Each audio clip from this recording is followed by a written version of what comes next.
या दातृत्वानं त्या पदार्थांना आणि वृक्षांना कोणता कमीपणा आलाय सांग मला. मग माझा जर तू उद्धार केलास, मला जर तू मुक्ती प्राप्त करून दिलीस, तर तुला लोक नावं कशी ठेवतील. म्हणून पुढे ते म्हणतात, तू माझा उद्धार केल्यास तुला काहीही कमीपणा येणार नाही, हे त्यांना या अभंगामध्ये सांगायचं आहे. देवाशी नातं जोडलं गेलं पाहिजे, कुठल्याही भावाना पण देवाशी नातं जोडलं गेलं पाहिजे. इथे सख्य भावाचं नातं आहे. जो मित्र आहे तोच असं विचारू शकतो.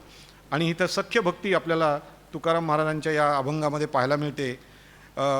देवा तू माझा उद्धार कर हे सांगत असताना त्यांची प्रार्थना आणि त्यांची तळमळ आपल्याला याच्यातून दिसून येते. नक्कीच आपल्याला त्यांचे काही दुसरेही अभंग आठवले असतील, थोडासा संदर्भ त्याचा वेगळा आहे, परंतु आम्ही बिघडलो तुम्ही बिघडाना, किंवा चंदनाच्या संगे वृक्ष बिघडले, अर्थात तिथे त्याचा अर्थ थोडासा वेगळा आहे. पण या ठिकाणी ते सांगतायत की त्यामुळे चंदनाच्या झाडाला कमीपणा येत नाही, परिसाला कमीपणा येत नाही, तेव्हा आमचा उद्धार केलास तर देवा तुला कमीपणा कसा येईल. 1816 या अभंगामध्ये महाराज म्हणतायत, तोडूनी पुष्पवाटिका फळवृक्ष याती बाभळा राखती करुनी सार. तुकाराम महाराज म्हणतात की काही लोक सुगंधी फुलांची जी झाडं आहेत, सुगंधी फुलांची जी वृक्ष आहेत, झाडं आणि गोड फळांची झाडं ते तोडतात. सुगंधी पुष्पाचं झाड तोडून काय फायदा होणार आहे तुला. फळती झाडं आहेत ती तोडून तुला काय फायदा होणार आहे, पण ती तोडतात. आणि बाभळीचं रक्षण करतात म्हणतात, आणि बाभळीचं रक्षण करतात. ते रामकृष्ण परमहंस एक गोष्ट सांगायचे. ते म्हणायचे, एक फुलवाली होती आणि एक होती ती म्हणजे कोळीण होती, कोळीण. आता त्या कोळीणीकडे मासे असायचे, परडी भरून मासे, सुके मासे, ताजे मासे. आणि त्या दोघी मैत्रिणी होत्या. ती फुलवाली एकदा एका गावाहून दुसऱ्या गावाला जाताना बराच उशीर झाला, अंधार पडायला लागला. ती म्हणली आपली जी मैत्रीण आहे कोळीण, चांगल्या मैत्रिणी होत्या दोघी, तेव्हा ती म्हणली आपण तिच्याकडे राहायला जाऊ. मग तिच्याकडे गेली आणि तिला म्हणले की आपण मला इथं राहायला परवानगी देशील का. अरे असं काय म्हणे, तुझंच घर आहे समज, ये बस. मग तिला राहायला दिलं, जेवण वगैरे झालं आणि मग झोपायला गेल्या दोघी. आता या मासे विकणाऱ्या कोळीणीच्या घरामध्ये सगळे मासेच होते. आता या फुलवालीला काही तिथं झोप येईना. फुलवालीला तिथं काहीतरी उंदीर मेल्याचा वास आला म्हणली मला. ते म्हणले इथं मला काही झोप लागत नाही.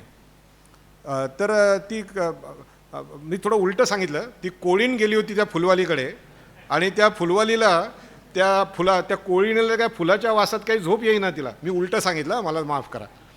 तर कोळीणीला काही तिथे झोप येईना त्या फुलांच्या ह्याच्यात. तेव्हा ती म्हणाली, अगं मला काही झोप येत नाही, मी बाहेर जाऊन झोपते. आणि मग तिने एक परडी घेतली, ते मासे त्याच्यात होते, त्या माशावरती थोडं पाणी शिंपडलं आणि त्या माशामध्ये डोकं घालून जी झोपली ती घोरायलाच लागली म्हणले, ती घोरायला लागली म्हणले. मुद्दा असा याच्यात की काही लोक पुष्पवाटिका तोडतात आणि बाबळी लागतात, हे चांगल्या गोष्टी टाकतात आणि वाईट गोष्टींचा अंगीकार करतात.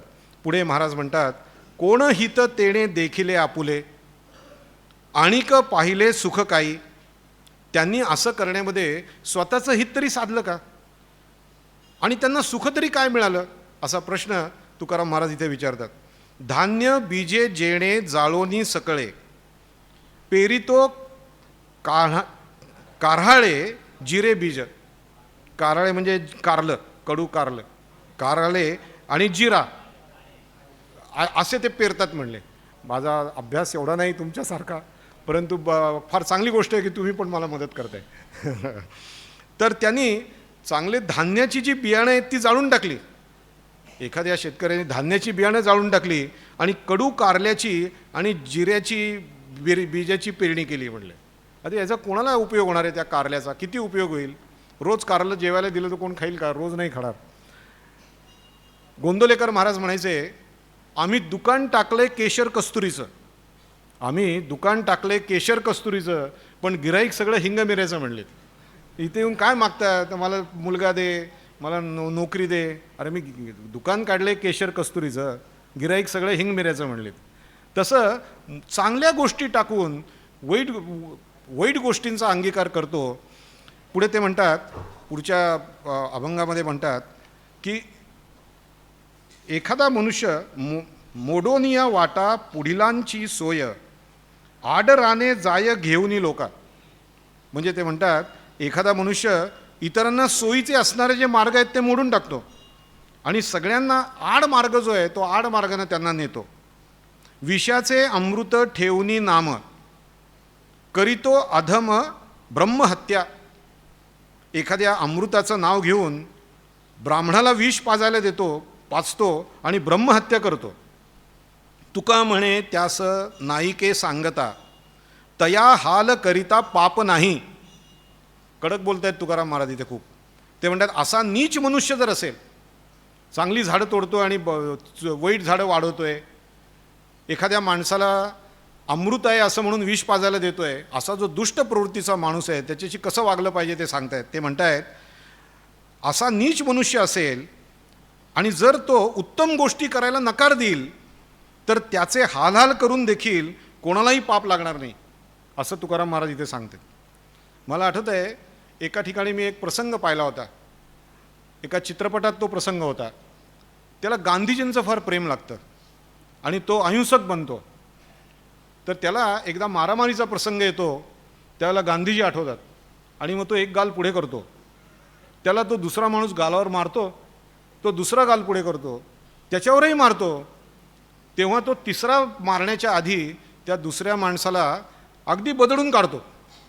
तर तो म्हणतो की अरे तुला गांधीजींचा तू हे आहेस, फॉलोअर आहेस आणि तू त्याला मारलंस का? ते म्हणले गांधीजींचं मी फॉलो केलं म्हणे. एका गालावर मारलं, दुसरा गाल पुढे करा, पण दुसऱ्या गालावर मारल्यावर काय करा हे मी ठरवतो म्हणलं. तसं ते म्हणतात चांगलं करायला सांगा, चांगलं कर सांगायला गेल्यानंतर जर कोणी वाईट करत असेल तर ते म्हणतायत तया हाल करिता पाप नाही. तर त्यांचे हालहाल करून देखील कोणतंही पाप लागणार नाही. समाज कंटकांशी कसं वागलं पाहिजे हे तुकाराम महाराज या ठिकाणी आपल्याला सांगतायत. समाजाचं अहित करणाऱ्याचं हाल केले तरी त्याचे पाप लागणार नाही. सुगंधी फुलांची झाडं तोडायची, फळती झाडं तोडायची, बियाणं आहे ते जाळायचं, सोयीचे मार्ग खोडून टाकायचे, विष पाजून लोकांना मारायचं, असं जर करत असतील तर सज्जनांना जगणं अवघड आहे. अशी माणसं समाजात असतील तर जगणं अवघड आहे. अगदी अलीकडच्या भाषेत सांगायचं झालं तर भेसळ करणारे, चंदनाची झाडं चोरून देणारे, हे सगळी जी लोकं आहेत किंवा वृक्षतोड करणारे, यांच्याच विषयी तुकाराम महाराज सांगतायत की यांचे हाल झाले तरीसुद्धा त्यात काही पाप लागणार नाही. लोकशाहीमध्ये कायदा कानून आहे तेव्हा अशा लोकांना कायद्याच्या मार्गाने आपण सनदशीर मार्गाने त्यांना शिक्षा करू शकतो. भले त्यासी देऊ कासेची लंगोटी, नाठाळाचे माथी हाणू काठी, हा सुद्धा श्लोक आपल्याला इथे, हा सुद्धा अभंग आपल्याला आठवल्याशिवाय राहणार नाही. आपण आत्मबुद्धीचा त्याग करून देहबुद्धी जोपासतो याचाच अर्थ बाभळा राखती करुणी सार, असाच त्याचा अर्थ झाला. की हे जे असार शरीर आहे या शरीराकडे लक्ष देतो आणि आत्म्याकडे दुर्लक्ष करतो, असा सुद्धा माणूस हा याच्यामध्ये गणता येईल आपल्याला अध्यात्माच्या दृष्टीने. अभंग क्रमांक 1817 महाराज म्हणतायत संसाराच्या भेणे पळोन लाहेसे केले. तुकाराम महाराज स्वतःच्या स्थितीबद्दल बोलत आहेत. ते म्हणतायत देवानं आम्हाला संसाराच्या भीतीनं कुठेही पळून जाण्यासाठी वावच ठेवलं नाही. देवाने या संसाराच्या भीतीने आम्ही पळून जाऊ तर जाऊ कुठे, कुठे पळून जाऊ? जेथे जातो तेथे तूच माझा सांगाती आहेस आणि आता मी पळून तरी कुठे जाणार? जेथे तेथे आपणची आहे. म्हणजे संसाराच्या भीतीने मी पळून गेलो तरी आहे, जिथं जाईन तिथं भगवंता तूच आहेस. जेथे तेथे आपणची आहे. आम्ही करावे ते काय? आम्ही काय करू आता? ज्या ज्या ठिकाणी आम्ही जावे ती ती जागा हे भगवंता तू स्वतःच व्यापून आहेस. आता आम्ही काय करावं? एक गोष्ट सांगितली एकाने, याचा दृष्टांत देताना सांगितलं. ते म्हणाले की मासा असतो ना, तो मासा आपल्या आईला विचारतो की आई पाणी म्हणजे काय गं? पाणी म्हणजे काय? ती आई म्हणते अरे तू पाण्यातच आहेस, तू पाण्यातच आहेस. जया वीण रिठा ठाव नाही, तू पाण्यातच आहेस. तुझ्या आतमध्ये पाणी आहे, तुझ्या बाहेर पाणी आहे. तू जे फिरतोयस, तू मला बघतोयस ते पाण्यामधूनच बघतोयस, तरी त्याला कळे ना पाणी म्हणजे काय. तसं या ठिकाणी ज्या ज्या ठिकाणी आम्ही जावं ती जागा भगवंता तू आधीच व्यापलेली आहेस. आता आम्ही करावं तरी काय? एकांतासी ठाव तिन्ही लोकी नाही वाव, सारं त्रैलोक्य जरी ढुंडाळलं तरी आम्हाला कुठे एकांत मिळत नाही. एकदा भगवंतानी विचारलं की अरे मी आता कुठे राहू. तेव्हा दुसऱ्याने सांगितलं, भगवंता तू कुठे नाहीस ते सांग, मग कुठे राहायचं ते सांगतो. अरे जिथे आहेस सगळीकडेच तू व्याप्त आहेस, तुला मी कुठे नाही असं जागाच नाही. गावा जातो ऐसे न लगे म्हणावे ते कैसे. आता भगवंता तुला सोडून मी कुठेतरी गावाला जातो म्हटलं तरी जिथे जातो तिथे भगवंत तू आहेसच. गावा जातो ऐसे न लगे म्हणावे ते कैसे. आम्ही गावाला जातो असेही आम्हाला म्हणता येत नाही. स्वप्नाची या परी जागा पाहे तव घरी. स्वप्नात आम्ही कितीही दूर गेलो तरी जागाहून बघतो त्यावेळेला आम्ही आपल्याच घरी आहोत असं आढळून येतं. तुका म्हणे काय तुझे घेतले म्या आहे. तुका म्हणे काय तुझे घेतले म्या आहे असं वर्णन करून तुकाराम महाराज देवाला विचारतायत की हे देवा, मी तुझं काय घेतलं आहे म्हणून तू आम्हाला असं कोंडून ठेवलेस. किती गोड आणि लढीवाळपणे महाराज देवाशी बोलतायत हे पाहण्यासारखं आहे. देवा तूच सगळीकडे व्याप्त आहेस, आम्ही कुठेही गेलो तरी भगवंता तू तिथे आहेसच, हा भाव आपल्याला या अभंगातून पाहायला मिळतो.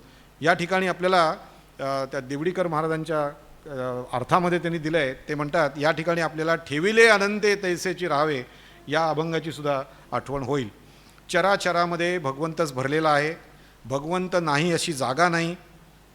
एकदा असं झालं, त्या गुरुकुलामधनं ते शिष्य बाहेर पडले.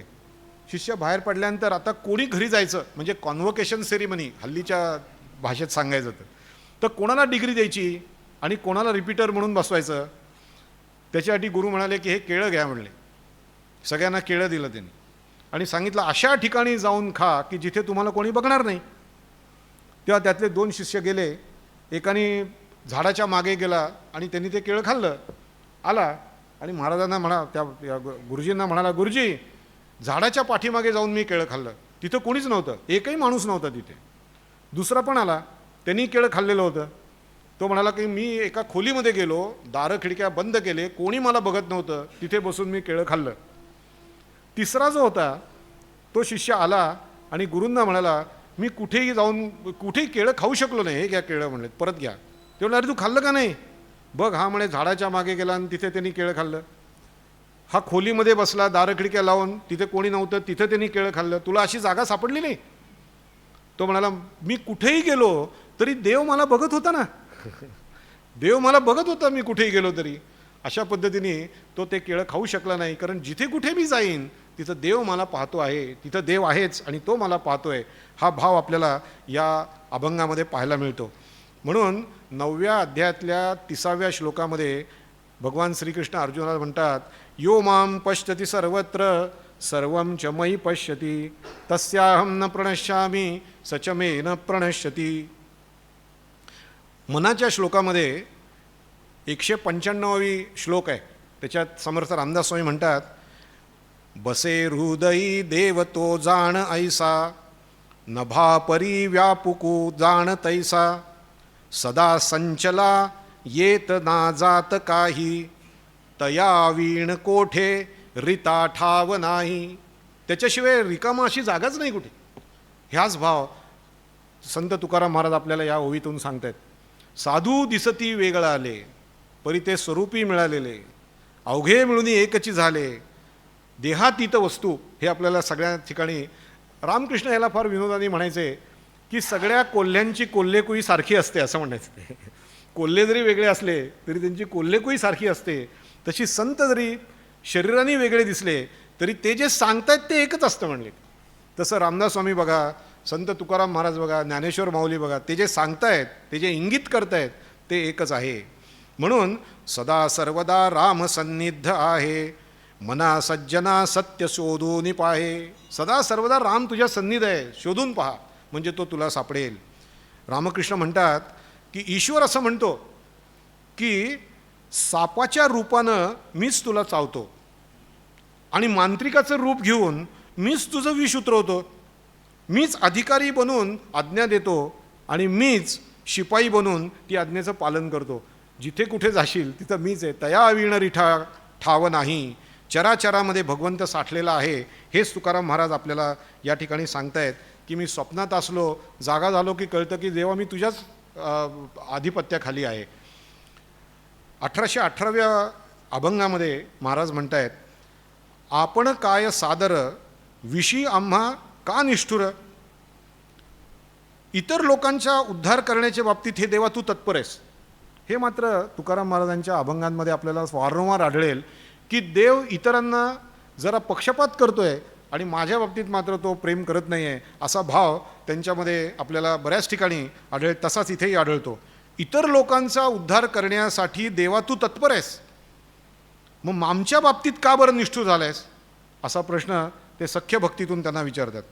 केले भक्त तैसे देई तुझे प्रेम माझ्या ठाई, असं म्हणून तुकाराम महाराज देवाला विनंती करतायत की जसं तू तुझ्या भक्तांच्या हृदयात स्वतःच्या विषयी प्रेम निर्माण केलंस तसं प्रेम तू माझ्या हृदयामध्ये निर्माण कर ना. इतर जे सगळे संत आहेत त्या संतांच्या मनामध्ये भगवंता तू तुझ्याबद्दलचं प्रेम जसं निर्माण केलंस तसं माझ्याही हृदयामध्ये तू ते प्रेम निर्माण कर. काय पंगतीत कोंडा एकांतासी साखर मांडा. एकांतामध्ये बसून साखरेने युक्त असलेला मांडा खायचा आणि लोकांच्या पंक्तीला बसून कोंडा वाढायचा, हे बरं आहे का, असं तुकाराम महाराज विचारतात. म्हणजे तुम्ही ते जे इतर संत आहेत त्या संतांना एकत्रित घेता, त्यांना मात्र म्हणजे साखरेने युक्त मांडा खायला देता आणि मला मात्र कोंडा वाढताय, बरोबर नाही, मला सुद्धा तुम्ही त्या पंक्तीत बसवा. हा त्यांचा लटिका भाव आपल्याला पाहायला मिळतो. काय एकपण पोता घालूनी गाठी खूण. एकीकडे आपण पदरी असलेल्या धनाला गाठ मारायची. श्रीमंत आहे का आहे, धन आहे का आहे, पण त्याला गाठ मारायची. धन द्यायचं नाही कोणाला, धनाला गाठ मारायची आणि वरवर तोंडाने म्हणायचं की तुम्ही आम्ही एकच आहोत. हे बरोबर आहे का देवा, हे बरोबर आहे का. काय घ्यावे तैसे तया आपण अनारिसे. हे देवा, आपल्याला एक आणि दुसऱ्याला दुसरंच असा पक्षपात तुम्ही करता, हे मुळीच बरोबर नाही. तुका म्हणे मधी आता तोडू भेदबुद्धी, असं ते म्हणतात. तुका म्हणे मधी आता भेडू भेदबुद्धी. देवा, तुमच्या आणि आमच्यामधली जी भेदबुद्धी आहे, तू सगळ्यांशी सारखं वागत नाही आहेस. त्या संतांना तू जास्त म्हणजे झुकलेलं माप देतो, मला देत नाही. ही जी देवा तुमच्या आमच्यामधली जी भेदबुद्धी आहे ती आपण नाहीशी करूया. मी माझ्या बाजूनी, तू तुझ्या बाजूनी. देवाशी नातं जोडणं महत्त्वाचं, आपल्याला मागाशी सांगितलं तसं काहीतरी नातं जोडलं गेलं पाहिजे की ज्यातून ती सख्य भक्ती आपल्याला प्राप्त होईल. तशी महाराजांना प्राप्त झालेली आहे. आणि ते म्हणतायत की आपण जसं म्हणतो ना, त्वमेव माता पिता त्वमेव, त्वमेव बंधू सखा त्वमेव, त्वमेव विद्या द्रविडन त्वमेव, त्वमेव सर्वम मम देव देव. माझं या जगात दुसरं कोणी नाही, एक भगवंत सोडला तर. मी देवाचा दास आहे, देव माझा मालक आहे, हे सुद्धा नातंच आहे. अशा अनेक प्रकारच्या नात्यांनी युक्त असलेली भक्ती रामकृष्णांनी केली बरं का. रामकृष्णांनी दास्य भक्ती केली. मी रामाचा दास आहे, भगवंताचा मी दास आहे, आणि मी हनुमंत आहे आणि भगवंत राम आहे, असं म्हणून रामकृष्ण परमहंस झाडावर राहायचे. नुसती बोलायची भाषा नव्हती ती, हनुमंतासारखे हुप हुप आवाज करायचे. त्याच्यानंतर ते झाडावर राहायचे, कंदमूळ आणि फळं खायचे, कारण मी दास आहे, मी हनुमंत आहे, तुम्ही खाता तसं शिजवलेलं अन्न कसं खाऊ, म्हणून ते तिथे राहायचे. इवन असं म्हणतात की त्यावेळेला रामकृष्णांचं माकड हाड थोडं शेपटीसारखं वाढलेलं होतं. नुसता भाव नव्हता तो, संपूर्ण अंगाने केलेली ती साधना त्यांची होती. भगवान रामकृष्णांनी मधुरा भावाची पण साधना केली. मी गोपी आहे आणि भगवंत माझा पती आहे, ह्या भावनेने त्यांनी, मी स्त्री आहे आणि तो माझा पती आहे, या भावनेने त्यांनी भगवंताची आराधना केली, या भावनेने केली. नुसता तो बोलण्याचा भाव नव्हता. तेव्हा ते साडी घालून राहायचे, साडी घालायचे, बायकांसारखं नटणं मुरडणं त्यांचं होतं, आणि ते माझा पती भगवंत आहे असं म्हणून त्याच्याशी नातं जोडलेलं होतं. त्यांनी भगवंताशी नातं जोडणं महत्त्वाचं. आणि त्यावेळेला असं सांगतात की त्यांना मासिक धर्म प्राप्त होत होता, असं सांगतात त्यांच्याबरोबर राहिलेले लोक. म्हणजे नुसतं ते नाही आहे, नुसतं शब्दासाठी ते नाही आहे, तो भाव त्यांच्या अंतरंगात झाला आणि ती साधना त्यांनी पूर्णत्वाला नेली, हे पण आपल्याला आढळेल. एकदा त्यांनी असा भाव धारण करून साधना केली, कारण साधना करणं त्यांचा पिंड होता, काहीतरी करून भगवंताची प्राप्ती करून घ्यायची, या मार्गानं त्या मार्गानं. एकदा ते म्हणले की मी यशोदा मैया आहे आणि भगवान गोपाळ कृष्ण आहे, तर माझा मुलगा आहे तो, म्हणून त्यांनी वात्सल्य भावनाची साधना केली. आणि वात्सल्य भावनेची साधना करत असताना ते सतत त्या गोपाळकृष्णाला तो माझा मुलगा आहे असं समजून राहत होते. इतके की एक गोपाळकृष्णाचे भक्त त्यांच्या दक्षिणेश्वरला आले, तर त्यांचा जो गोपाळकृष्ण होता तो गोपाळकृष्ण रामकृष्णांच्या जवळ जास्त राहायला लागला, तो यांच्याकडे जाईना. तेव्हा शेवटी ते म्हणाले, ठीक आहे, याला तुझ्याचकडे ठेवा आता, असं म्हणून त्यांनी त्याला त्यांच्याकडे ठेवलं. इतकी त्यांची भक्ती उच्च दर्जाची झाली होती गोपाळ भाव असताना, वात्सल्य भावनेची साधना करत असताना. ही नुसती बाह्यानकानी नव्हे, शब्दात नव्हे, तर संपूर्ण समर्पण करून केलेली त्यांनी भगवंताशी जोडलेलं नातं. आणि म्हणून तुकाराम महाराज स्वतःकडे कमीपणा घेऊन भगवंताशी नाते जोडत आहेत. याच्यात स्वतःकडे कमीपणा घेऊन नाते जोडत आहेत. हे नातं मित्रत्वाचं आहे. जे दर्शन तू इतरांना दिलंस ते दर्शन तू मला का देत नाहीस? देवा, तू माझ्याबद्दल भेदबुद्धी का ठेवतोस? असा प्रश्न ते आता मित्रच मित्राला असा प्रश्न विचारू शकतो. आणि म्हणून ते सख्य भक्तीचंच वर्णन आपल्याला इथे दिसतं. बघा, सख्य भक्तीमध्ये भक्तच भगवंताच्या हृदयात शिरतो. सख्य भक्तीमध्ये भक्त भगवंताच्या हृदयात शिरतो. भगवंत भक्ताच्या हृदयात शिरलेला आपल्याला माहिती आहे. तो सुदामा होता. तो सुदामा श्रीकृष्णाच्या महालात गेल्यावर त्यांनी तिथं पाहिलं मंदिर. कशाचं मंदिर आहे? तो पाहायला गेला तर तिथं सुदाम्याचीच मूर्ती होती. तिथं सुदाम्याची मूर्ती होती. भगवंत हा भक्ताची आराधना करतो आणि भक्त हा भगवंताची आराधना करतो. हे सख्य भक्तीचं अत्यंत मोठं वैशिष्ट्य आपल्याला आढळतं. अभंग क्रमांक 1819 मध्ये महाराज म्हणतायत, चित्त तुझ्या पायी ठेवूनी झालो उतराई. महाराज म्हणतायत, देवा, तुझे माझ्यावर उपकार आहेत आणि ते फेडण्यासाठी माझं चित्त तुझ्या पायी मी समर्पण केलेलं आहे. देवा, तुझे किती उपकार माझ्यावर आहेत आणि या उपकारासाठी मी तुला काय देऊ शकतो? माझं चित्तच तुझ्या पायी मी अर्पण केलेलं आहे. परी तू खोटा केशी राजा. इथं पण लटका भाव आहे, थोडंसं भांडणं आहे भगवंताशी. परी तू खोटा केशी राजा, अंतपार न कळे तुझा. पण हे केशवा, तू मात्र खोटा आहेस. तुझ्या कृतीचा अंतच मला समजत नाही. आम्ही सर्वस्वे उदार, तुझं देऊनी व्यवहार. आम्ही सर्व व्यापार व्यवहार तुला अर्पण केला. सर्वस्वी आम्ही उदार झालो. इंद्रियांची होळी संसार दिला बळी. इंद्रियांची होळी केली आणि आमचा सगळा संसार त्याला तुझ्यासाठी बळी दिला. इंद्रियांची आणि विषयांची होळी केली. आमचं असं काहीही ठेवलं नाही, सारं काही तुला अर्पण केलं. म्हणजे आमचा संसार तुझ्या पायातळी दिला. न पडे विसर, 5व्या भागात म्हणतात, न पडे विसर तुझा आम्हा निरंतर. आम्हाला तुझा विसर कधीच होत नाही भगवंता. पुढे ते 6व्यात म्हणतात, प्रेम एकासाठी तुका म्हणे न वेची गाठी. देवा, तुला सोडून अन्य कोणाच्याहीसाठी आमचं प्रेम आम्ही कधी खर्च केलं नाही, तरीसुद्धा तू माझ्याकडे का लक्ष देत नाहीस? ही त्यांची खरी तळमळ आहे. तरीसुद्धा तू आमच्याकडे का लक्ष देत नाहीस? ही या अभंगामध्ये महाराजांनी केलेली गुप्त तक्रार अशी या ठिकाणी दिसते. न पडे विसर तुझा निरंतर आम्हा. या वेळेला आपल्याला 12व्या अध्यायातली भक्ताची 36 लक्षणं जी सांगितली आहेत, त्या लक्षणांपैकी एक लक्षण नक्की आठवलेलं असेल आपल्याला. अनिकेतः स्थिरमती भक्तिमान मे समेप्रिया. अनिकेतः, अनिकेत या शब्दाचा अर्थ जो घर करत नाही असा. आता लोक इमारत बांधतात आणि त्याला अनिकेत नाव देतात, ती गोष्ट निराळी. पण अनिकेत म्हणजे घर नाही, त्याला घर नाही. याचा फार सुंदर अर्थ एका सत्पुरुषांनी सांगितला.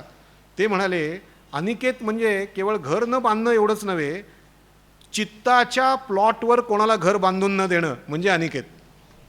चित्ताच्या प्लॉटवर कोणाचं घर नाही, कारण चित्ताचा प्लॉट हा भगवंताचा आहे.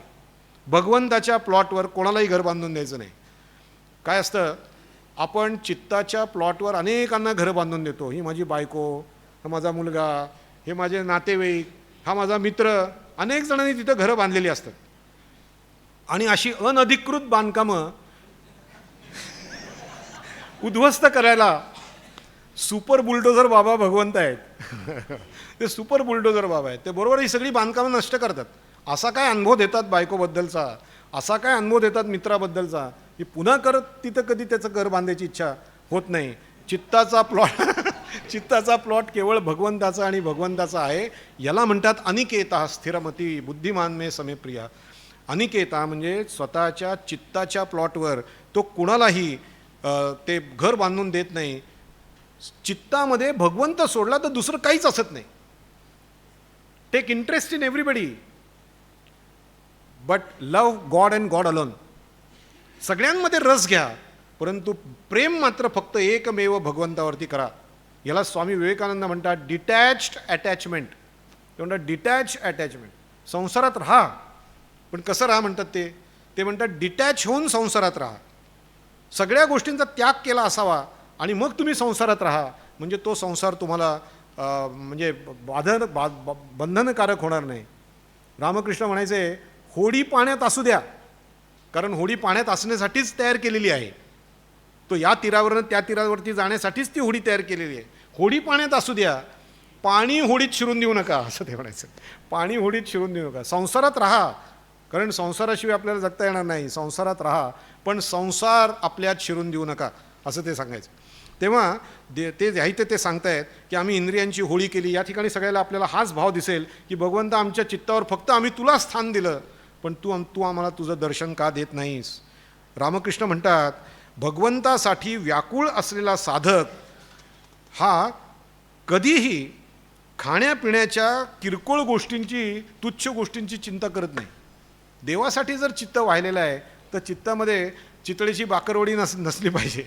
ती बाकरवडीची जागा कुठे आहे चित्तात? चित्तात कुठल्याच पदार्थांना जागा नाही. हो, वस्तूंना जागा नाही, व्यक्तींना जागा नाही, परिस्थितीला जागा नाही, कशालाच जागा नाही. एक भक्तिर्विशिष्यते, एक भक्ती आणि ती देवाची भक्तीच फक्त तिथे राहते. तुकाराम महाराज 1816 या अभंगामध्ये म्हणतायत त्याप्रमाणे तोडून या पुष्पवाटिका, फळवृक्ष याती बाभळा राखती करुनी सार, असे आम्ही कधी केले नाही, हे तिथं सांगतायत. हेच या अभंगात ते सांगतात. आम्ही कधी असं केलं नाही, ज्याच्यात सार आहे तीच गोष्ट आम्ही राखतो, असं ते इथे सांगतात. इंद्रियांची होळी केली, संसार तुझ्या पायी अर्पण केला, असं करूनही तू मला का भेटत नाहीस. परी तू खोटा केशी राजा, शरणागत वत्सल आहेस, असं तुझं नाव खोटं आहे, असं ते म्हणतात. आम्ही शरणागत आहोत तुला, आम्ही सगळं तुला अर्पण केलं आणि तू आमचा उद्धार करतोस, असं जे तुझं बिरुद तू मिरवतोस ते खोटं आहे, असं तुकाराम महाराज प्रेमाने त्याला म्हणतायत. 1820व्या ओवीमध्ये महाराज म्हणतायत की आम्ही पतित म्हणून तुझं आलो शरण, करीतो चिंतन दिवस रात्री, नाहीतरी मज काय होती चाड, धरावया भीड तुझी चित्ती. फार डायरेक्ट बोलतात ते. देवाशी असं आपण बोलू शकू का? सख्य असल्याशिवाय बोलू शकणार नाही, प्रेम असल्याशिवाय बोलू शकणार नाही. तुकाराम महाराज म्हणतायत हे देवा, आम्ही पतित आहोत म्हणून तुला शरण येऊन रात्रंदिवस तुझं चिंतन करतो, रात्रंदिवस तुझं चिंतन करतो. आमचं जर चांगलं चाललं असतं तर तुझी भेट घेण्यासाठी आम्हाला काय जरुरी होती, काय चाड भरली होती, असं ते विचार. आमची काय, आम्हाला काय गरज होती? आमचं चांगलं चाललं असतं तर आलो कशासाठी असतो. म्हणून अध्यात्माकडे कोण येतं ते सांगताना समर्थ रामदास स्वामी म्हणतात, जो त्रिविध तापे पोळला, संसार दुःखे दुखवला, तोची अधिकारी झाला परमार्थाचा श्रीराम. संसार दुःखे दुखवला, तोची अधिकारी झाला परमार्थ. आमचं जर संसारात चांगलं चाललं असतं तर आम्ही देवाकडे गेलो असतो का? म्हणून त्या कुंतीने दुःखच मागितलं, कारण दुःखामध्ये मला भगवंता तुझी आठवण जास्त राहील. पुढे ते म्हणतायत आम्हा न तारावे तुम्ही काय करावे, सांगिजो जी भावे नारायण, सांगिजो जी भावे नारायण. आमचा उद्धार करणार नसलात तर हे नारायणा तुम्ही आमचं काय करणार आहात ते तरी मनापासून सांगा. तुम्ही जर आमचा उद्धार करणार नसलात तर आमचं काय करणार आहात तेवढं तरी सांगा. अन्याय लोकांचा अंगीकार करणे तया हाती, अन्याय कोणाचा अंगीकार करणे तया हाती देणे लाजतेची, कायते शूरत्व मिरवणी बोलणे जना माझी दावणे बळराया. एखाद्याचा अंगीकार करून तुम्ही त्याला दुसऱ्याच्या हाती देता, हे करणं तुम्हाला लाजीरवाणं नाही आहे का, असं देवाला ते विचारतात. हे करणं तुम्हाला लाजीरवाणं आहे. अरे भगवंता, तू आम्हाला अंगीकार करतोस आणि दुसऱ्याला देतोस, हे बरोबर नाही. अंगीकारणं हे लाजीरवाणं आहे. हा अन्याय दुसऱ्या कोणी केला आहे का? हा अन्याय दुसऱ्या कोणी केला आहे का? तुम्हीच तर केला ना. स्वतःच्या मोठेपणाच्या गोष्टी शूरपणे करायच्या आणि जगामध्ये बिरुदं लावून मिरवायचं हे बरोबर आहे का असं विचारलं. बिरुदं लावून मिरवायचं, आम्ही भक्तवत्सल आहोत वगैरे, पण तू माझ्याशी तसं का नाही वागत, ही त्यांची तक्रार याच्यात दिसते. पोह्या अन्नछत्र घालून या घरी, दंडितो बाहेरी आलियासी, नव्हे कीर्ती काही न मानेची लोका, काय विटंबना तैसी तैसी तैसी. आपल्या घरी पाणपोई आणि अन्नछत्र घालून लोकांना तिथे बोलावतो आणि लोक आले की त्यांना दंड करतो, लोक आले की त्यांना दंड करतो. असं केलं तर जगात नाव होईल का तुझं? तर जगात तुझं नाव होईल का? जगात तुझं नाव होणार नाही, लोकांना ते पटणार नाही. पण तुम्ही आमची अशी विटंबना का करीत आहात? अशी विटंबना, आम्हाला जेवायला बोलवता आणि दंड करतोय, अशी विटंबना तुम्ही आमची का करत आहात? प्रत्यक्षासी काय घ्यावे गा प्रमाण, पाहता दर्पण साक्ष काही. तुका म्हणे तरी आम्हा का न कळे, तरलो किंवा आम्ही नाही. प्रत्यक्षाला काही प्रमाण द्यावं लागतं का? आरशात पाहिल्यानंतर दुसऱ्यांच्या डोळ्यांची मदत लागते का? आरशामध्ये पाहिल्यानंतर आपल्या डोळ्यांनी कळतं ना आपलं काय प्रतिबिंब आहे ते. म्हणून ते म्हणतात की डोळ्यांची दुसऱ्यांची मदत घ्यावी लागत नाही, तरी खरोखरच आम्ही तरलो आहोत का नाही, आमचा उद्धार झाला आहे का नाही हे आम्हाला कळत नाही, आणि तू काहीच का त्याच्याविषयी बोलत नाहीस. ही तुकाराम महाराजांची तक्रार ते तिथे मांडत आहेत. इथे तुकाराम महाराज देवाला त्याच्या पतितोद्धाराच्या कर्तव्याची आठवण करून देत आहेत की तू पतितोद्धार आहेस, आम्ही पतित आहोत, आम्ही तुझ्या चरणाशी आलेलो आहोत, आमचा उद्धार करणं ही तुझी जबाबदारी आहे, याची आठवण ते करून देत आहेत, कर्तव्याची आठवण करून देत आहेत. आणि त्याच्यासाठी अन्नछत्र घालण्याचा दृष्टांत देत आहेत, अन्नछत्र घालण्याचा दृष्टांत देत आहेत. देवानं भक्तांचा कंटाळा करून चालणार नाही. भक्तांनी शरणागतीचं कर्तव्य केलं की देवाला त्याचं कर्तव्य करणं भाग आहे. शरणागत तो झाला की भगवंताला त्याचं कर्तव्य करणं भाग आहे, हे या ठिकाणी तुकाराम महाराज सांगत आहेत. प्रत्येकाला अशी इच्छा असते की अध्यात्मात माझी प्रगती झाली का नाही. ते एक सत्पुरुष म्हणाले की एखादं झाड तुम्ही लावलं, त्याचं रोपटं झालं की ते दरवेळेला उकळून बघता का त्याचं मूळ धरते का धरत नाही, ते मरेल, ते झाड ते मरेल म्हणले. त्याच्यामुळे अध्यात्मात प्रगती झाली की नाही असं दरवेळेला बघायचं नसतं म्हणले. ते म्हणले अध्यात्मात प्रगती नसते. प्र हा शब्द आपण जोराचा म्हणून लावतो, गती प्रगती म्हणजे आणखीन जोरात गती. ते म्हणाले अध्यात्मात गती नसते, गती थांबवायची असते म्हणले. ते गती ऑलरेडी दिलेली आहे, ती प्रगती जी ती गती थांबवायची असते. अध्यात्मात कशी झाली प्रगती आणि ती कशी झाली आहे की नाही बघायचं आहे कशासाठी. तेच तुकाराम महाराज इथे म्हणत आहेत की प्रगती थांबली पाहिजे, आम्ही सगळी प्रगती थांबवली, तुझ्या चरणी शरण आलो, आमचा उद्धार करणं ही तुझी जबाबदारी आहे. म्हणून तुका म्हणे तरी आम्हा का न कळे, तरलो आम्ही की नाही. त्याला रामकृष्ण परमहंस म्हणतात, हे मना त्या श्यामल मातेला खऱ्या खऱ्या आंतरिक आर्ततेने हाक मारा. कारण ते काली मातेचे भक्त होते. त्या श्यामल मातेला खऱ्या खऱ्या आंतरिक आर्ततेने हाक मारा, आणि ती जर आर्ततेने हाक मारली तर ती आल्याशिवाय राहणार नाही. आर्ततेने हाक मारली तर ती आल्याशिवाय राहणार नाही. पण ती आर्तता आपल्यात येत नाही, हा खरा सगळ्या साधकांचा हा प्रश्न असतो. के.व्ही. बेलसरांनी एक घटना त्यांच्या व्याख्यानात सांगितली. के.व्ही. बेलसरांनी असं सांगितलं की आमच्याकडे एक बाई आल्या आणि त्यांना काही शंका विचारायची होती, घाबरलेल्या दिसल्या त्या. सगळ्यांचं बोलणं झाल्यानंतर महाराजांनी त्यांना विचारलं आपल्याला काही सांगायचं आहे का. त्या म्हणाल्या हो म्हणे, मला फार भीती वाटते सांगायला. तर काय भीती वाटते तुम्हाला, काय झालं. ते म्हणले अहो मी अमेरिकेतून येत होते, चार्टर्ड प्लेन होतं आमचं, विशेष प्लेन होतं, हेलिकॉप्टर होतं असं म्हणून.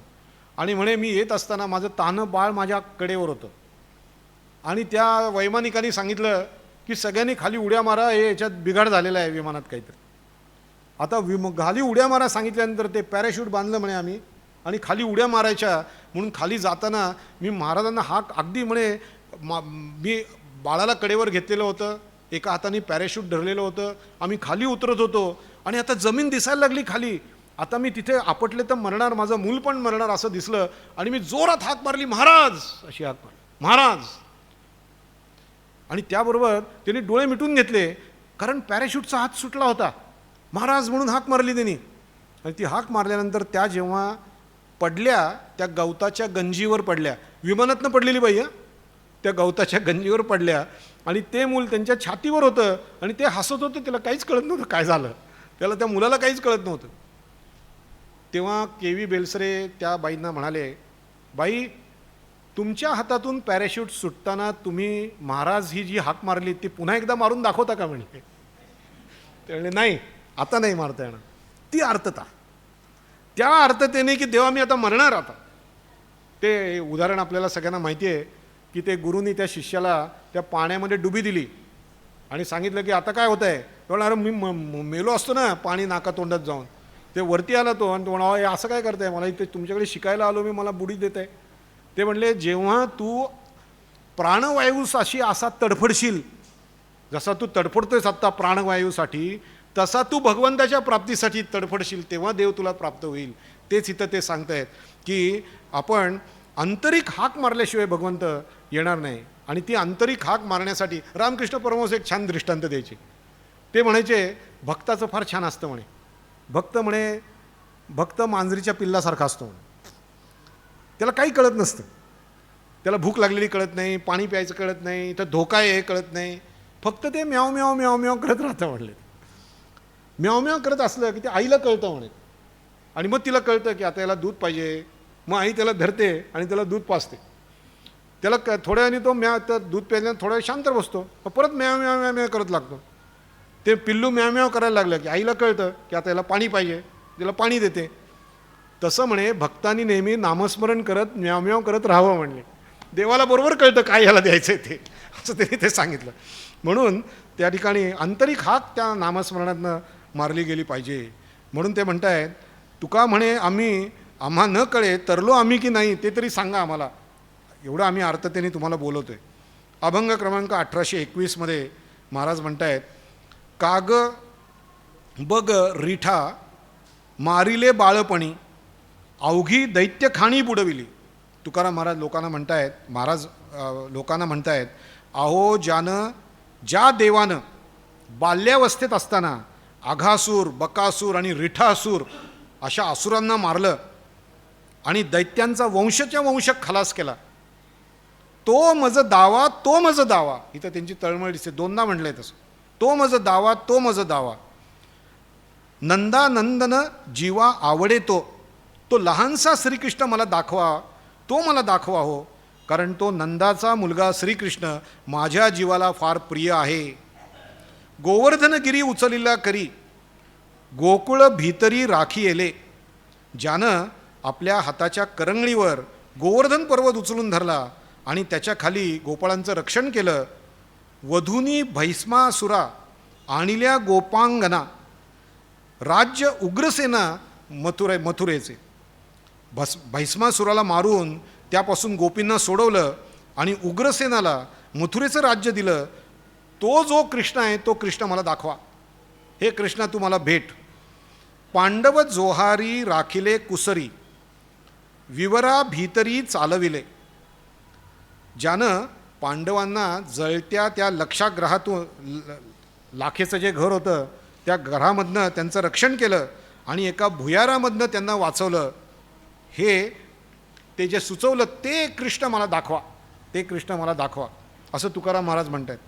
तुका म्हणे तो हा भक्तांचा कृपाळ, दुष्ट जना काळ नारायण.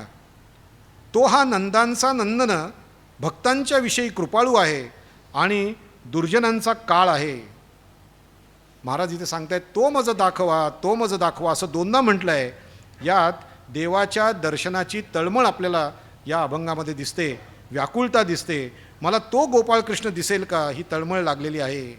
कृष्णानं बालपणी केलेले सगळे पराक्रम या ठिकाणी त्यांनी सांगितलेत. आघासूर, बकासूर, रिठासूर यांना मारलं, करंगळीवर द्रोणागिरी पर्वत उचलला, भैस्मासुराला पासून गोपिकांना वाचवलं,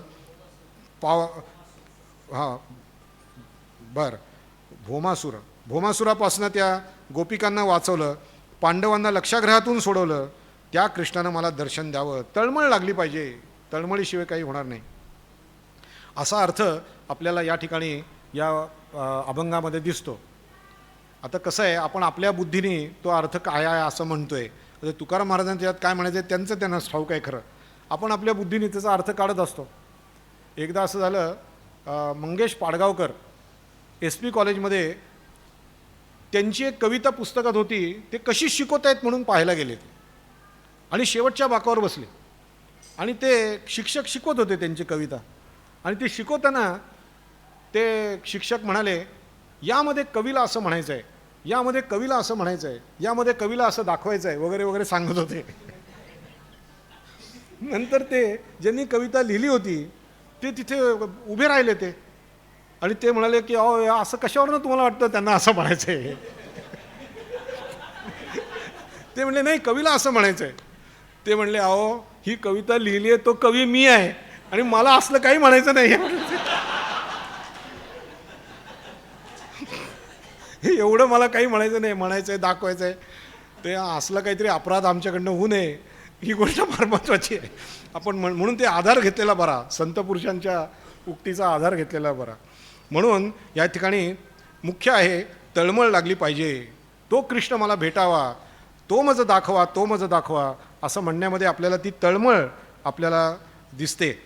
रामकृष्ण म्हणतात, याच जन्मी मी ईश्वराची प्राप्ती करून घेईन असा दृढ विश्वास पाहिजे म्हणे. याच जन्मी मी भगवंताची प्राप्ती करून घेईन, 3 दिवसात भगवंताची प्राप्ती करून घेईन, एकदाच नाव घेऊन भगवंताची प्राप्ती करून घेईन, अशी काहीतरी तीव्र इच्छा असलेला तीव्र भक्त पाहिजे म्हणले. मिळमिळीत भक्त नको असं म्हणायचं, तीव्र भक्ती पाहिजे. म्हणजे भगवंताची प्राप्ती होते, आत्ता या जन्मात होईल नाही तर पुढच्या जन्मात होईल, याला ते मंद भक्त म्हणायचे. नाही पुढच्या जन्मात होईल भगवंताची प्राप्ती, मंद नाही, याच जन्मामध्ये मला भगवंताची प्राप्ती व्हायला पाहिजे, 3च दिवसात व्हायला पाहिजे. ही जेव्हा तळमळ लागेल तेव्हा तो भगवंत आपल्याला दिसेल. आणि जर कोणी म्हणेल या जन्मी नाही तर पुढच्या जन्मी ईश्वराची प्राप्ती करून घेईन, हे काय बोलणं आहे? अशी ढिली आणि सुस्त मरगळलेली निरुत्साही भावना बाळगू नये असं रामकृष्ण म्हणायचे. तर ग्रामीण भागातलं एक उदाहरण रामकृष्ण द्यायचे. ते म्हणायचे, शेतकरी असतो ना तो बैल खरेदी करायला जातो आणि त्या बैल खरेदी करताना हा बैल चांगला आहे का नाही हे बघण्यासाठी, मला याच्यातला फारसा अनुभव नाही, मी बैलाच्या जवळ गायला सुद्धा घाबरणारा माणूस आहे. तर रामकृष्ण दिलेलं उदाहरण आहे. ते म्हणाले बैल हा चांगला आहे की नाही हे शोधण्यासाठी तो शेतकरी त्याची शेपटी पिरगळतो म्हणले, आणि ती शेपटी पिरगळल्यानंतर जर तो बैल मटकन खाली बसला तर तो विकत घेत नाही. पण जल शेपटीला हात लावला की जो बैल उसळी मारून बाहेर पडतो तो बैल चांगला असतो म्हणे, त्याला ते खरेदी करतात म्हणले, त्याच्यात ताकद असते. तसं ते म्हणले की आत्ताच्या आत्ता मी भगवंताची प्राप्ती करून घेईन असं म्हणणारा जो काही भक्त असेल, साधक असेल, तो खरा चांगला भक्त. या जन्मात पुढच्या जन्मात, नाहीतर सगळ्यात शेवटी जेव्हा सगळं विश्व नष्ट होईल त्यावेळेला भगवंत सगळ्यांना उद्धारेलच असं म्हणणारा भक्त हा मिळमिळीत भक्ती नको हे सांगताना त्यांनी हे उदाहरण दिलेलं आहे. रामकृष्ण स्वतः गडबडा लोळत असत, भगवंताची प्राप्ती होत नाही म्हणून. देवा आज तुझं दर्शन झालं नाही, आजचा दिवस वाया गेला असं म्हणायचे ते. आजचा दिवस माझा वाया गेला देवा, तू दिसला नाहीस मला. ते जमिनीवर स्वतःचं डोकं घासत, चेहरा घासत, छाती घासत, त्यांची छाती रक्ताने भरलेली असायची, इतकी छाती घासायचे ते खाली जमिनीवर. देवा तुझी प्राप्ती झाली नाही, आता मी स्वतःला आत्महत्या करून घेतो मी.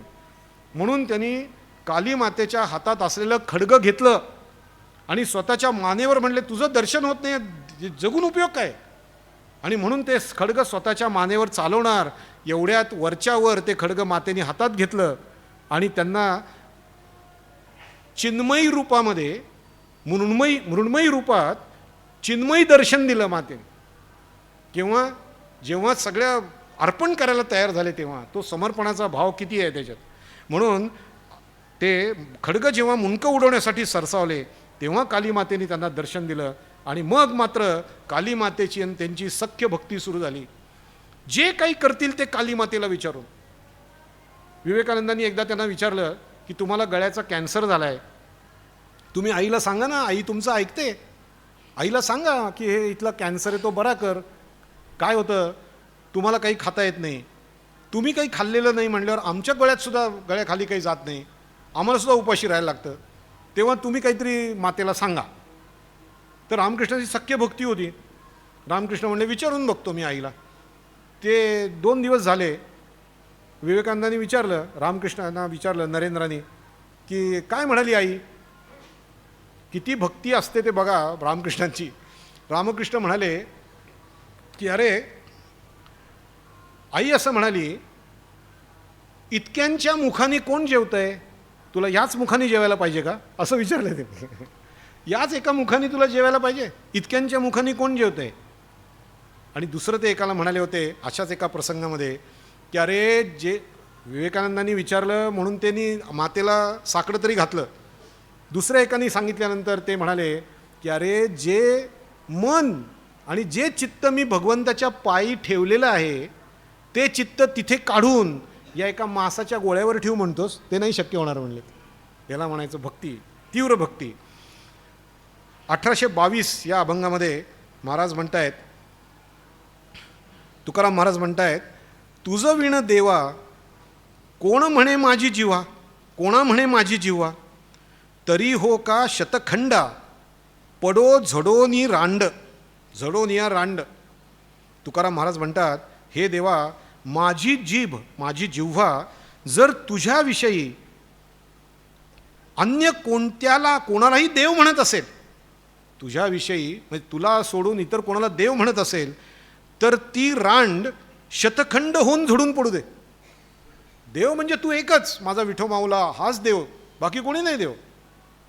बघा भक्तीमध्ये ही फार महत्त्वाची गोष्ट आहे की एक संप्रदाय, एक भगवंत, एक ग्रंथ, एक गुरु, या गोष्टी फार महत्त्वाच्या आहेत. रामकृष्ण परमहंस म्हणायचे 10 ठिकाणी 25 फूट खणून पाणी लागणार नाही, 10 ठिकाणी 25 फूट खणून पाणी लागणार नाही, एकेच ठिकाणी 250 फूट खणलं तर पाणी लागण्याची शक्यता आहे.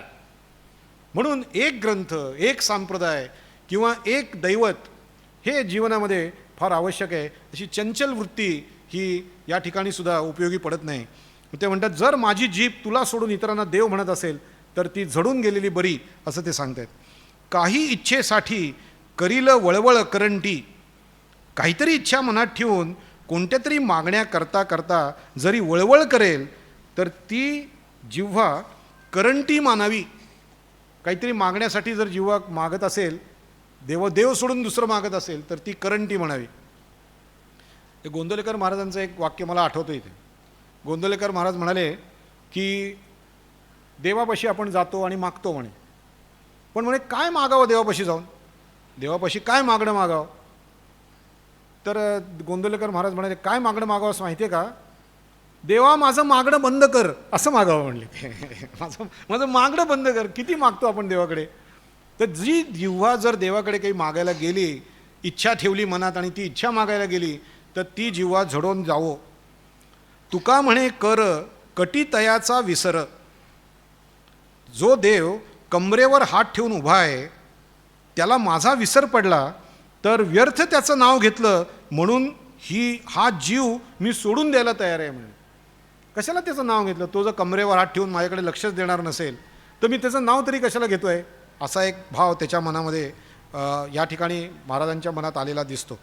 देवा मी तुझं नाव घेतो, जिभेला तशी मी सवय लावलेली आहे आणि ती सवय आता अंगवळणी पडलेली आहे. ती आता लौकिकातली कुठली गोष्ट मागत नाही आणि ती जर लौकिकातली गोष्ट मागेल तर ती झडून जावं. पण हे देवा असं असून सुद्धा तुला माझा विसर पडतो असं का, मला तू दर्शन दे. या संसार समर्थ रामदास स्वामी म्हणतात, संसार संगे सुख जाहले ऐसे देखिले ना ऐकिले, या संसारासारिखे दुःख आणिक नाही श्रीराम. या संसारात सुखी झालेला माणूस सापडणं अवघड आहे. संसारातल्या गोष्टी मागून काय मिळणार आहे. ते सुखी माणसाचा सदरा माहिती आहे गोष्ट आपल्याला. गौतम बुद्ध होते, त्यांच्याकडे एक महिला आली आणि ती म्हणाली, अहो माझे पती वारले, त्यांना तुम्ही जिवंत करून द्या. तुम्ही फार मोठे योगी आहात, तुमच्यात खूप शक्ती आहेत, तर तुम्ही माझ्या पतीला जिवंत करून आणा. गौतम बुद्ध म्हणाले, भगवान बुद्ध म्हणाले की तू जा आणि त्यांना जिवंत करायला मोहऱ्या आणायला लागतील, मोहरी आणायला लागेल. तर जा मोहरी घेऊन ये घरातनं कोणाच्या तरी, म्हणजे मी यांना जिवंत करतो. ती म्हणली सोपं आहे म्हणे, जाऊन आत्ता लगेच घेऊन येते. नाही नाही थांब म्हणले, अशा घरातून मोहरी आण की ज्यांच्या घरी कोणी गेलं नाही, ज्यांच्या घरात कोणीच मेलं नाही, अशांच्या घरातून मोहरी आण. ती सगळ्यांच्या घरात गेली पण ती काही मोहरी आणू शकली नाही. याच्यात मुद्दा असा आहे की या जगामध्ये दुःख आहे आणि त्या दुःखावरचा उपाय पण आहे, परंतु संसारात सुख झालं आहे असं कोणी नाही जगात. सुखी माणसाचा सदरा आणून दाखव असं विचारल्यानंतर त्याला तो शोधता आला नाही. संसारात सुख नाही. मग या संसारात सुख नसेल तर या संसारातल्या गोष्टी मागण्याकरता माझी जीभ का मी देवासमोर दौडावी संसारातली गोष्टी मागण्यासाठी. मी इंद्रियांना आपल्यात चांगली सवय लागली पाहिजे. इंद्रियांना चांगली सवय लागली पाहिजे. जिव्हेला चांगली सवय लागली पाहिजे. एक देवाचं नाव सोडून दुसऱ्या गोष्टी मागण्याची इच्छा जिव्हेला होता कामा नये. कठोपनिषदात एक श्लोक येतो, आत्मा तुरथिनम विद्धी शरीरम रथमेव तू बुद्धिम तू सारथिम विद्धी मन प्रग्रहमेव च. इंद्रियांना वळण कसं लावावं ते त्या अध्यायामध्ये या श्लोकात त्यांनी सांगितलं. आत्मा तू रथिनम विद्धी. आत्मा या शरीररूपी रथात बसलेला पॅसेंजर आहे, प्रवासी आहे. आत्मा तू रथिनम विद्धी शरीरम रथमेव तू. हे शरीर हे त्या आत्म्याचं वाहन आहे. बुद्धिम तू सारथिम विद्धी. बुद्धी या रथाचा सारथी आहे. योग्य काय अयोग्य काय कुठे वळायचं नाही बुद्धी ठरवते. मन प्रग्रहमेवच. मन म्हणजे घोड्यांना लावलेला लगाम आहे असं ते म्हणतात. या लगामाच्या अखत्यारीमध्ये घोड्यांनी राहायला पाहिजे. घोड्यांनी लगामाचं ऐकलं पाहिजे, लगामाने बुद्धीचं ऐकलं पाहिजे आणि बुद्धीने आत्म्याचं ऐकलं पाहिजे. हे कोऑर्डिनेशन किंवा ही सुसंगती जर पाळली गेली नाही तर आपला शरीररूपी रथ योग्य दिशेने जाणार नाही. मन सांगते, इंद्रिय ऐकत नाहीत. बुद्ध सांगते, मन भलतंच काहीतरी इंद्रियांना सांगते. इंद्रिय डिमांड करतायत. इंद्रिय डिमांड करतायत की ते आपण नॅचरलचं टेंडर कोकोनट आईस्क्रीम खाल्लं नाही. इंद्रिय सांगते, जीभ सांगते टेंडर कोकोनट आईस्क्रीम खाल्लं नाही आपण, ते खायला पाहिजे, आता कधीतरी जायला पाहिजे. इंद्रिय सांगतायत मनाला आणि मन बुद्धीला सांगते अहो ते 10 इंद्रिय सांगतायत ते आईस्क्रीम खायला पाहिजे, काय करायचं. आता लोकशाही आहे, इंद्रिय 10 आहेत, आत्मा एक आहे, बुद्धी एक आहे. ते म्हणतात ठीक आहे त्यांना पाहिजे ना खाऊ दे. अरे असं करत राहिलं तर रथ इप्सित स्थळी जाणार नाही. म्हणून इंद्रियांवर नियंत्रण पाहिजे, जिभेवर माझं नियंत्रण पाहिजे. आणि म्हणून ही तुकाराम महाराजांना ज्या गोष्टी साधल्या त्या गोष्टी आपल्या साधनेची आलंबनं व्हायला पाहिजेत. आपल्या साधनेचं आलंबन काय, जिभेला चांगली सवय लागली पाहिजे. म्हणून आता जिव्हा भगवंता तुझ्या नामाशिवाय दुसऱ्या कुणाचंही नाव घेत नाही, तुझंच नाव घेते. दुसरी कुठली इच्छा ठेवत नाही, फक्त तुझीच इच्छा आहे की तुझं दर्शन मला होवो. घेई घेई माझे वाचे गोड नाम विठोबाचे, अशी सवय लावली आहे त्यांनी स्वतःला. घेई घेई माझे वाचे गोड नाम विठोबाचे, डोळे तुम्ही घ्या रे सुख पहा विठ्ठलाचे मुख, तुम्ही ऐका रे कान माझ्या विठोबाचे गुण, मना तेथे धाव घेई राही विठोबाचे पायी, असं ते म्हणतात. म्हणजे ही सवय त्यांनी लावण्यासाठी सगळ्याच इंद्रियांनी तशी सवय लावलेली आहे. मध्यंतरी या ठिकाणी झालेल्या एका व्याख्यानामध्ये एका फार मोठ्या सत्पुरुषांनी सांगितलं की केवळ जिभेचाच आहार आहे असं नाही, सगळ्या इंद्रियांचा आहार आहे. आता त्यावर फार बोलायला नको. सगळ्याच इंद्रियांचा आहार आहे, डोळ्याचा आहार आहे, कानाचा आहार आहे. परंतु तशी सवय लागली तरच हे शरीररूपी रथ योग्य दिशेला जाईल. 1823व्या श्लोकामध्ये महाराज म्हणतायत की आम्हा सर्व भावे हेची काम न विसंबावे तुझे नाम. महाराज म्हणतात हे देवा तुझं नामस्मरण सदोदित सर्व भावानं आम्ही करतो, जरासुद्धा त्यात खंड पडून देत नाही, हेच आमचं काम आहे.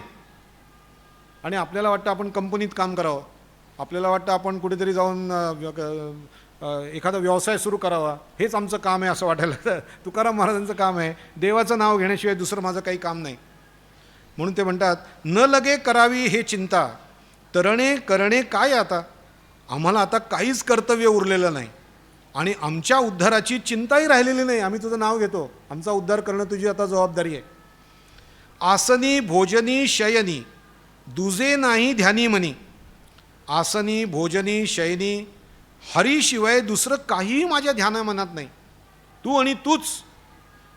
तुका म्हणे कृपानिधी माझी तोडिली उपाधी. हे कृपानिधी तुम्ही माझी प्रपंचाची सर्व उपाधी सोडवलीत.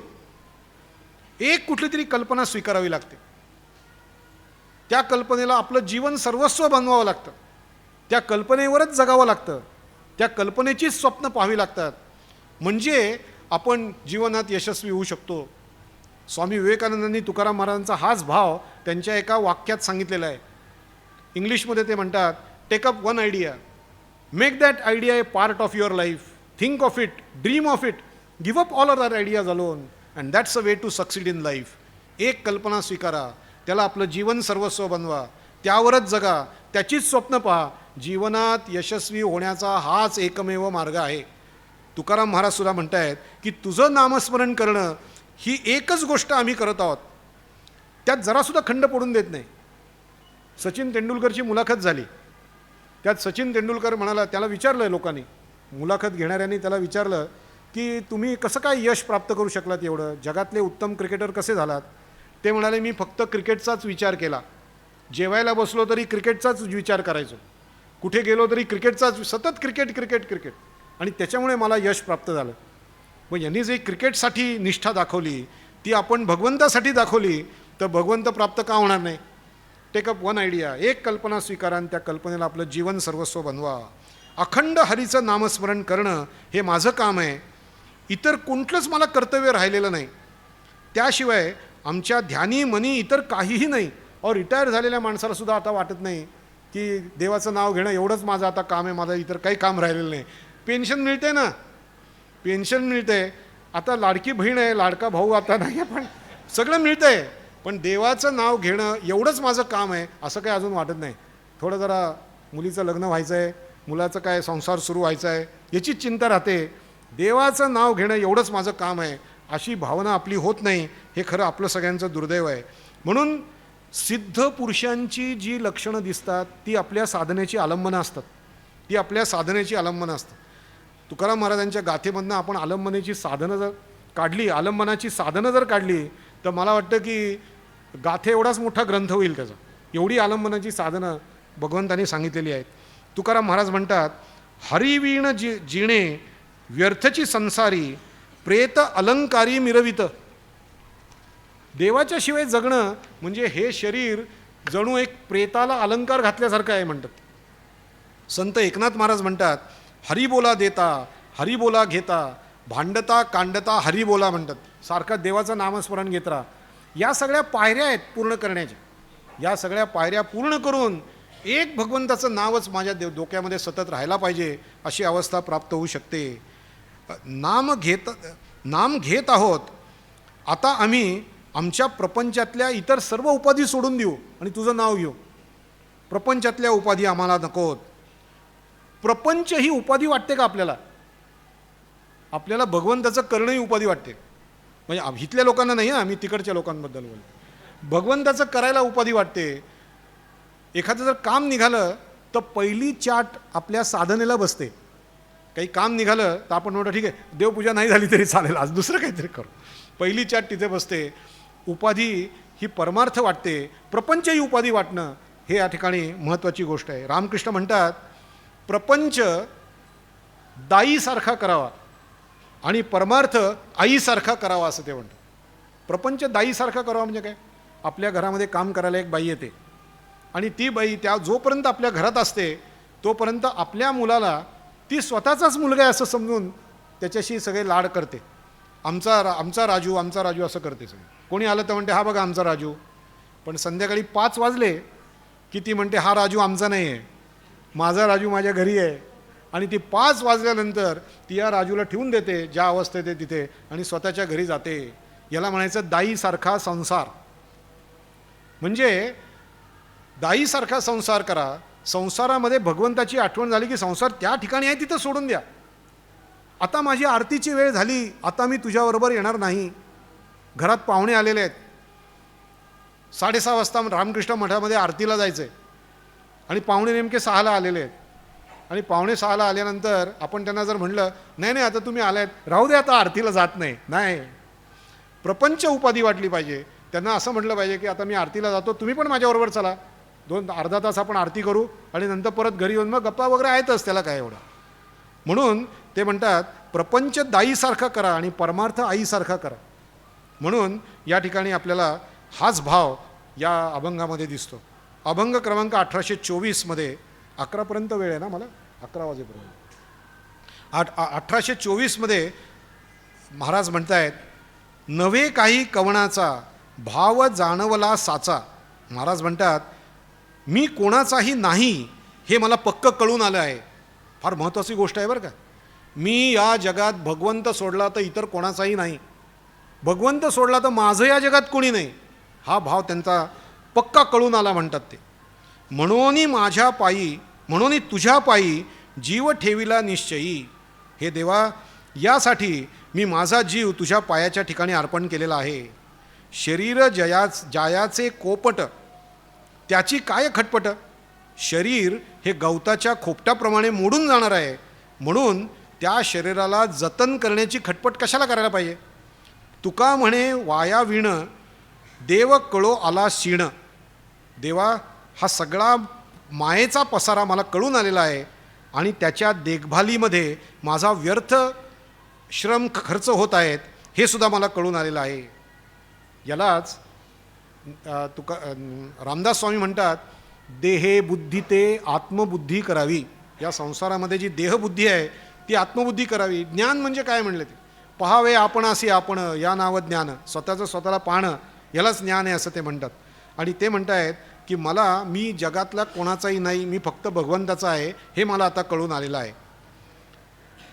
एक इथे गुरु शिष्याची गोष्ट रामकृष्णांनी त्यांच्या कथांमध्ये सांगितलेली आहे, ती सांगतो. फार कडक गोष्ट आहे बरं का, ती साधी गोष्ट नाही ती. ते शिष्य होते, त्याला त्याचे गुरु म्हणाले अरे संसार व्यर्थ आहे रे, संसार व्यर्थ आहे, संसारात काही अर्थ नाही, आपलं कुणी नाही या जगात, एक भगवंत सोडला आपल्या या जगात कुणी नाही. तो शिष्य म्हणाला अहो काय काहीतरी बोलताय, माझं लग्न झालेलं आहे, बायको आहे, मुलं आहेत, मला माझी आई आहे, माझे वडील आहेत, हे कुणी नाही माझे, असं कसं म्हणता तुम्ही. त्याने कुणी नसतं, आपलं कुणी नसतं या जगात, आपला एक भगवंत असतो आणि त्याच्यासाठी तू त्याग करायला तयार राहा. तो म्हणला कशावरनं, म्हणे माझा काही विश्वास बसत नाही. तो म्हणले चल घरी, मी तुला एक गोळी खायला देईन, ती गोळी खाल्ली की तू प्रेतवत पडून राहशील, लोकांना वाटेल तू मेलेला आहेस, पण तू मेलेला नसशील, तुला कळत असेल काय काय चाललं आहे ते सगळं. हां चालेल म्हणून घरी गेला, ती गोळी खाल्ली आणि प्रेतवत पडून राहिला. सगळी रडारड सुरू झाली, सगळे रडायला लागले आणि सगळ्यांना कळलं की ते गुरु तिथंच आहेत. सगळेजण गुरुकडे आले आणि म्हणले अहो याला जिवंत करा. काय 55 वय आहे, काही जाण्याचं वय आहे का. तसं काही जाण्याचं वय नाही, जाण्याचं वय नाही आहे, तेव्हा त्याला जरा तुम्ही परत जिवंत करा. ते गुरु म्हणाले मी जिवंत करू शकेन, पण तुमच्यापैकी कोणी जायला तयार आहे का. आता इथनं एकाने तरी जायला पाहिजे ना. ते यमाचे दूत बाहेर उभे आहेत, ते म्हणतात एकाला घेऊन जाणार आम्ही, तेवढे एक कोणी तुमच्यापैकी जायला तयार असेल तर सांगा. तर ते सगळ्यांनी आजीकडे लक्ष दिलं पहिलं, आजी आणि आजोबा. अहो तुमचे जायचे आता थोडेच दिवस राहिले आहेत, तुम्ही जायला तयार आहात का. तेव्हा ती आजी म्हणली अजिबात नाही, आता म्हणे आता नातू मला झाला आहे, त्याच्याबरोबर खेळायचं आहे, त्याला शाळेत, बरं ही बया जाते नोकरीला, त्यावेळेला मलाच सांभाळायला लागतं मुलांना, बरं तुम्ही जायला तयार नाही ना. नाही म्हणते. मग त्या बायकोला विचारतात, गोष्ट थोडी छोटी करू, बायकोला विचारतात तुम्ही जायला तयार आहात का. ती म्हणते अहो मी आता जर काय म्हणे तुम्ही मला कसं काय विचारताय, हा तर गेलाच आहे. हल्ली अरे तुरे म्हणण्याची पद्धत आहे, हा तर गेलेलाच आहे. तर म्हणे आता त्याच्यामुळे आता मी जर गेले तर माझ्या मुलाकडे कोण बघेल, त्याचं शिक्षण आहे, आजी आहे, आजोबा आहेत, यांच्याकडे कोण बघेल, घराचा संसार चालवायचा आहे. मग ते गुरु म्हणाले मग ते तुम्ही जायला तयार नाही ना. नाही. मग त्या मुलाला विचारलं बाबा रे तुझं वडिलांवर फार प्रेम होतं, वडिलांना जर जिवंत करायचं असेल तर तू तुझा प्राण त्यागायला तयार आहेस का. अहो काय काहीतरी बोलताय म्हणला तू, वडिलांना किमान 55 तरी जीवन जगायला मिळालं होतं, 55 वर्ष, माझं वय 14 आहे म्हणे आत्ता, आणि मला अजून जीवन जगायचं आहे ना, असं काय करता म्हणे. तर तू पण जायला तयार नाही. नाही म्हणे. आणा म्हणले. मग ते प्रेत वगैरे बांधलं गेलं आणि आता न्यायचं. ते प्रेत उचलणारी लोक आले, ॲम्ब्युलन्समधली लोक आले, त्यांची दृष्टी वेगळी असते बरं का, या लोकांची दृष्टी वेगळीच असते. अहो एकाच्या वास्तुशांतीला असा एक माणूस गेला होता, वास्तुशांतीला गेला, ते म्हणलं का माझं घर तुला कसं वाटलं. तुला घर तुझं मस्त आहे, पण म्हणे तुझे जिने फार आखूड आहेत, बॉडी वळणार नाही म्हणलं तिथे. यांची दृष्टीच तशी असते. तर आता त्यांना बांधलं, आता घेऊन जायचं बाहेर. तो जो दरवाजा होता त्या दरवाजाच्या इथनं काही ते वळेना. तर ते म्हणले की आता दरवाजा थोडा तोडायला लागेल, दरवाजा थोडा असा कापू म्हणजे ते वळेल आणि मग त्यांना नेता येईल बाहेर. तर तेवढ्या त्याला बायकोच्या कानावर गेलं ते दरवाजा तोडायचा आहे. ते म्हणलं काय बोलताय, हा दरवाजा तोडताय? अहो सागवानी लाकडापासून तयार केलं आहे, अमक्या अमक्या इकडनं सागवानी लाकूड आणले. कारागिराचे पैसे लाकडाच्या किमतीच्या 15% असतात. हे लाकूडच मुळी 5 लाखाचं आहे. 75,000 रुपये नुसते कर्णावळ दिली आहे मी. आणि हे मोडा म्हणता तुम्ही, कापा म्हणता, काहीतरी काय म्हणे, यालाच कापा म्हणले, हा गेलेलाच आहे म्हणले.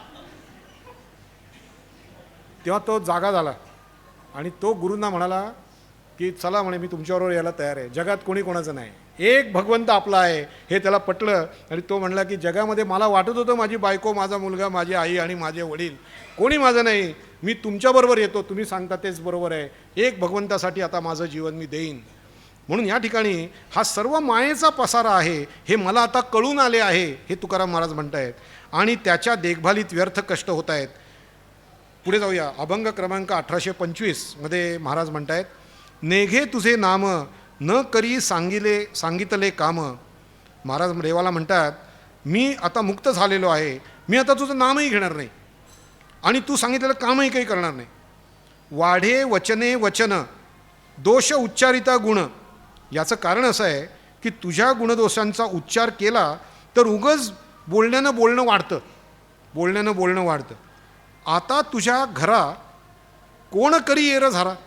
आता तुझ्या घराकडे कोण येरझारा घालणार. म्हणजे वैकुंठात जाणं येणं इकडे तिकडे काही नको आता. तुका म्हणे ठाई मजपाशी काय नाही. तुका म्हणे ठाई मजपाशी काय नाही. बसल्या जागी माझ्याजवळ सर्व काही आहे. आता मला कशाची कमतरता नाही. आता मी मुक्त झालेलो आहे. ते फार महत्त्वाचं आहे की नामी आणि नाम हे दोन अभिन्न आहेत हे लक्षात आलं. नामी आणि नाम अभिन्न आहेत. आता आम्ही नाम घेणार नाही, तुलाच प्राप्त केलेलं आहे. आता हे जे जाणं येणं आहे ते काही नको, हा भाव इथे आपल्याला दिसतो. नामानं जे साधायचं आहे ते तुकाराम महाराजांच्या बाबतीत साधलेलं आहे.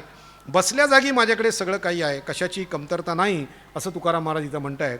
अभंग क्रमांक 1826 कडे जाऊया.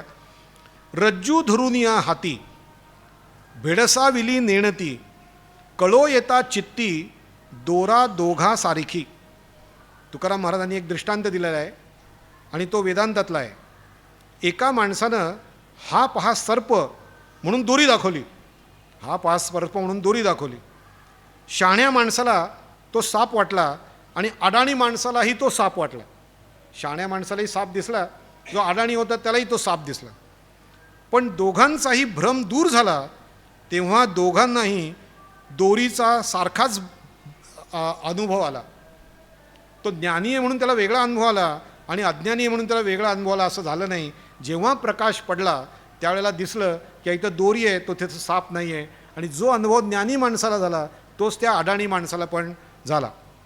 तुम्हा आम्हामध्ये हरी जाली होती तैसी परी. मृगजळाचे पुरी ठाव पाहो तरावया. हे हरी तसा प्रकार आहे, आपल्या दोघात तसा प्रकार झालेला आहे. मी केवळ मृगजळात मध्ये बुडलेलो आहे आणि ते मृगजळच खरं वाटून त्यातून तरण्याचा प्रयत्न करतो आहे. फार सांगायला नको, ते नारद आणि मृगजळ ही गोष्ट आपल्याला माहिती आहे. श्रीकृष्णाने सांगितलं पाणी घेऊन ये आणि त्यांना ते मृगजळ ते पाणी आणायला म्हणून गेले. त्याच्यात एवढे मायेमध्ये अडकले ते विसरले पाणी आणायला आणि जाग आली तेव्हा समोर श्रीकृष्ण उभे होते. श्रीकृष्णाने विचारलं, अरे पाणी कुठे आहे. हे सगळं संसार करून आला, पाणी काही आणलं नाही त्यांनी. ही गोष्ट आपल्याला माहिती आहे. पुढे बघता म्हणतायत, आता आपल्याकडे कमी वेळ आहे, थोडं फास्ट जावं लागेल. सरी चिताक भोवरी अलंकारिलिया परी. नामे झाली दुरी एक सोने आटिता. सोन्याचे अलंकार वेगवेगळे दिसतात, परंतु ते जेव्हा वितळवले जातात तेव्हा एकच सोनं वेगवेगळ्या अलंकारामध्ये होतं हे आपल्याला आढळतं. तिथे बुगडीचा एक उदाहरण दिलेलं आहे. चितांक हे जे दागिने आहेत आता याची नावच राहिली आहेत असं मला वाटतं. तुकारामांच्या काळामध्ये कदाचित या सगळ्या अलंकार पाहिलेली लोकं असतील आणि पाहिलेले असतील, पण मी तरी काही बुगडी आणि चितांक हे काही दागिने पाहिले एनिवे. पण ते दागिने आठवले तर फक्त सोनंच राहतं, नामं आणि रूपं नाहीशी होतात. हा वेदांतातला सिद्धांत महाराज इथे सांगत आहेत. पिसांची पारवी करोनी बाजेगिरी दावी. तुका म्हणे तेवी मज नको चाळवू. असं म्हणून तुकाराम महाराज देवाला म्हणतायत, देवा गारुडी पिसांचा खोटा पारवा तयार करतो आणि लोकांना भुलवतो की हा पारवाचा आहे म्हणून. तसं तुम्ही मला भुलवू नका, तसं तुम्ही मला भुलवू नका. अद्वैत वेदांतातली दोरी आणि साप याचं रूपक महाराजांनी सांगितलं. सोन्याचे दागिने आणि सोनं याचं रूपक त्यांनी सांगितलं. आमचे एक महाराज होते, ते महाराज म्हणाले, एक माणूस होता, तो सोन्याचा गणपती आणि सोन्याचा उंदीर विकायला म्हणून सोनाराकडे गेला. आता सोनाराने गणपती आणि उंदीर वेगळे वेगळे पाहिले नाही, तर ते म्हणले गणपतीचे किती पैसे देणार. त्यांनी सांगितलं गणपतीचे 10,000 रुपये देणार. आणि उंदराचे किती देणार.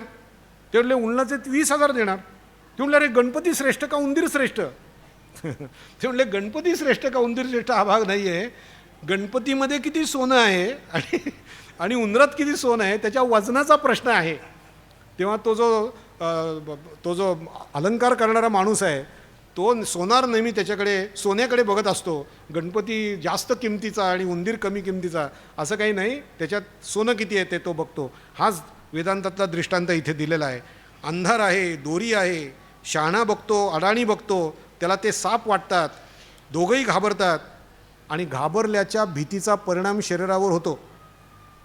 हे सर्प आणि रज्जू याचं उदाहरण देताना एकाने सांगितलं, ते म्हणाले कॉलेजमध्ये जाणारी मुलगी घरी वेळेवर आली नाही, कॉलेजमध्ये जाणारी मुलगी घरी वेळेवर आली नाही हा साप आहे म्हणले. ते साप वाटायला लागतो. ते जे चिंतन सुरू होतं ना, चिंतन का बरं घरी गेली, कोणाबरोबर गेली असेल, कुठे गेली असेल, घर कोणी पळवून नेलं असेल का, हे जे चिंतन आहे हे सगळं साप आहे म्हणले ते.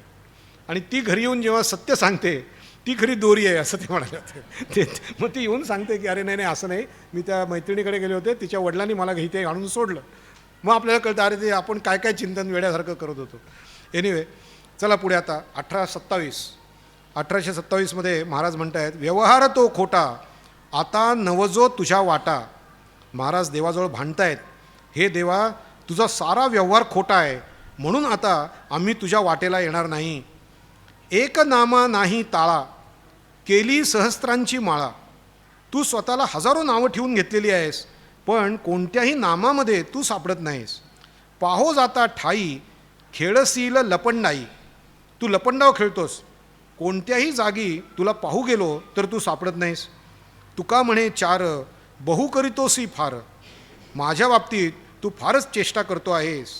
या ठिकाणी रामकृष्णांनी सांगितलेलं एक उदाहरण मला आठवतं, तेवढंच सांगतो आणि पुढे जातो. रामकृष्ण म्हणतात, हे जे म्हणतात ना देवाला बऱ्याच नावाने ओळखलं जातं पण शेवटी आहे तो देवच. त्याचं उदाहरण देताना सामान्य माणसाला सांगताना रामकृष्ण म्हणायचे, अरे पाणी असतं ना पाणी, त्या पाण्यालाच कोणीतरी नीर म्हणतं, कोणी जल म्हणतं आणि कोणी ॲक्वा म्हणतं, तर कोणी वॉटर म्हणतं, पण इतकं म्हटलं तरी ते पाणी पाणीच राहतं म्हणले. ते तसं देव देवच राहतो, देवाला जरी वेगवेगळ्या नावाने हाक मारली तरी. 1828 व्यवहार खोटा.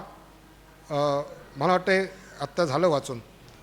1828 लटिकेची केला सोंग पसारा दाविला.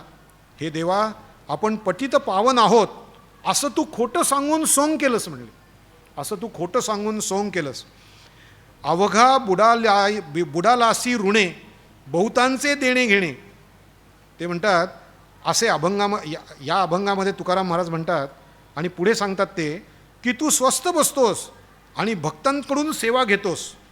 तू स्वस्थ बसतोस, बघा ना कमरेवर हात ठेवून स्वस्थ बसलेले उभे आहेत, संसार या कमरे एवढाच आहे असं ते सांगतायत असं म्हणतात. तर ते तिथं तू उभा आहेस आणि तू मात्र आमच्याकडनं भरपूर सेवा करून घेतोस आणि त्या आमच्या सेवेच्या कर्जात तू डुबलेला आहेस. म्हणजे तुझ्याकडनं काही आम्हाला येणं आहे.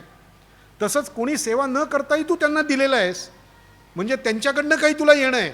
या देण्या घेण्यामध्ये तू बुडालेला आहेस पूर्णपणे असं महाराज त्यांना म्हणत आहेत. तुझ्यावर पुष्कळांचं देणं घेणं आहे.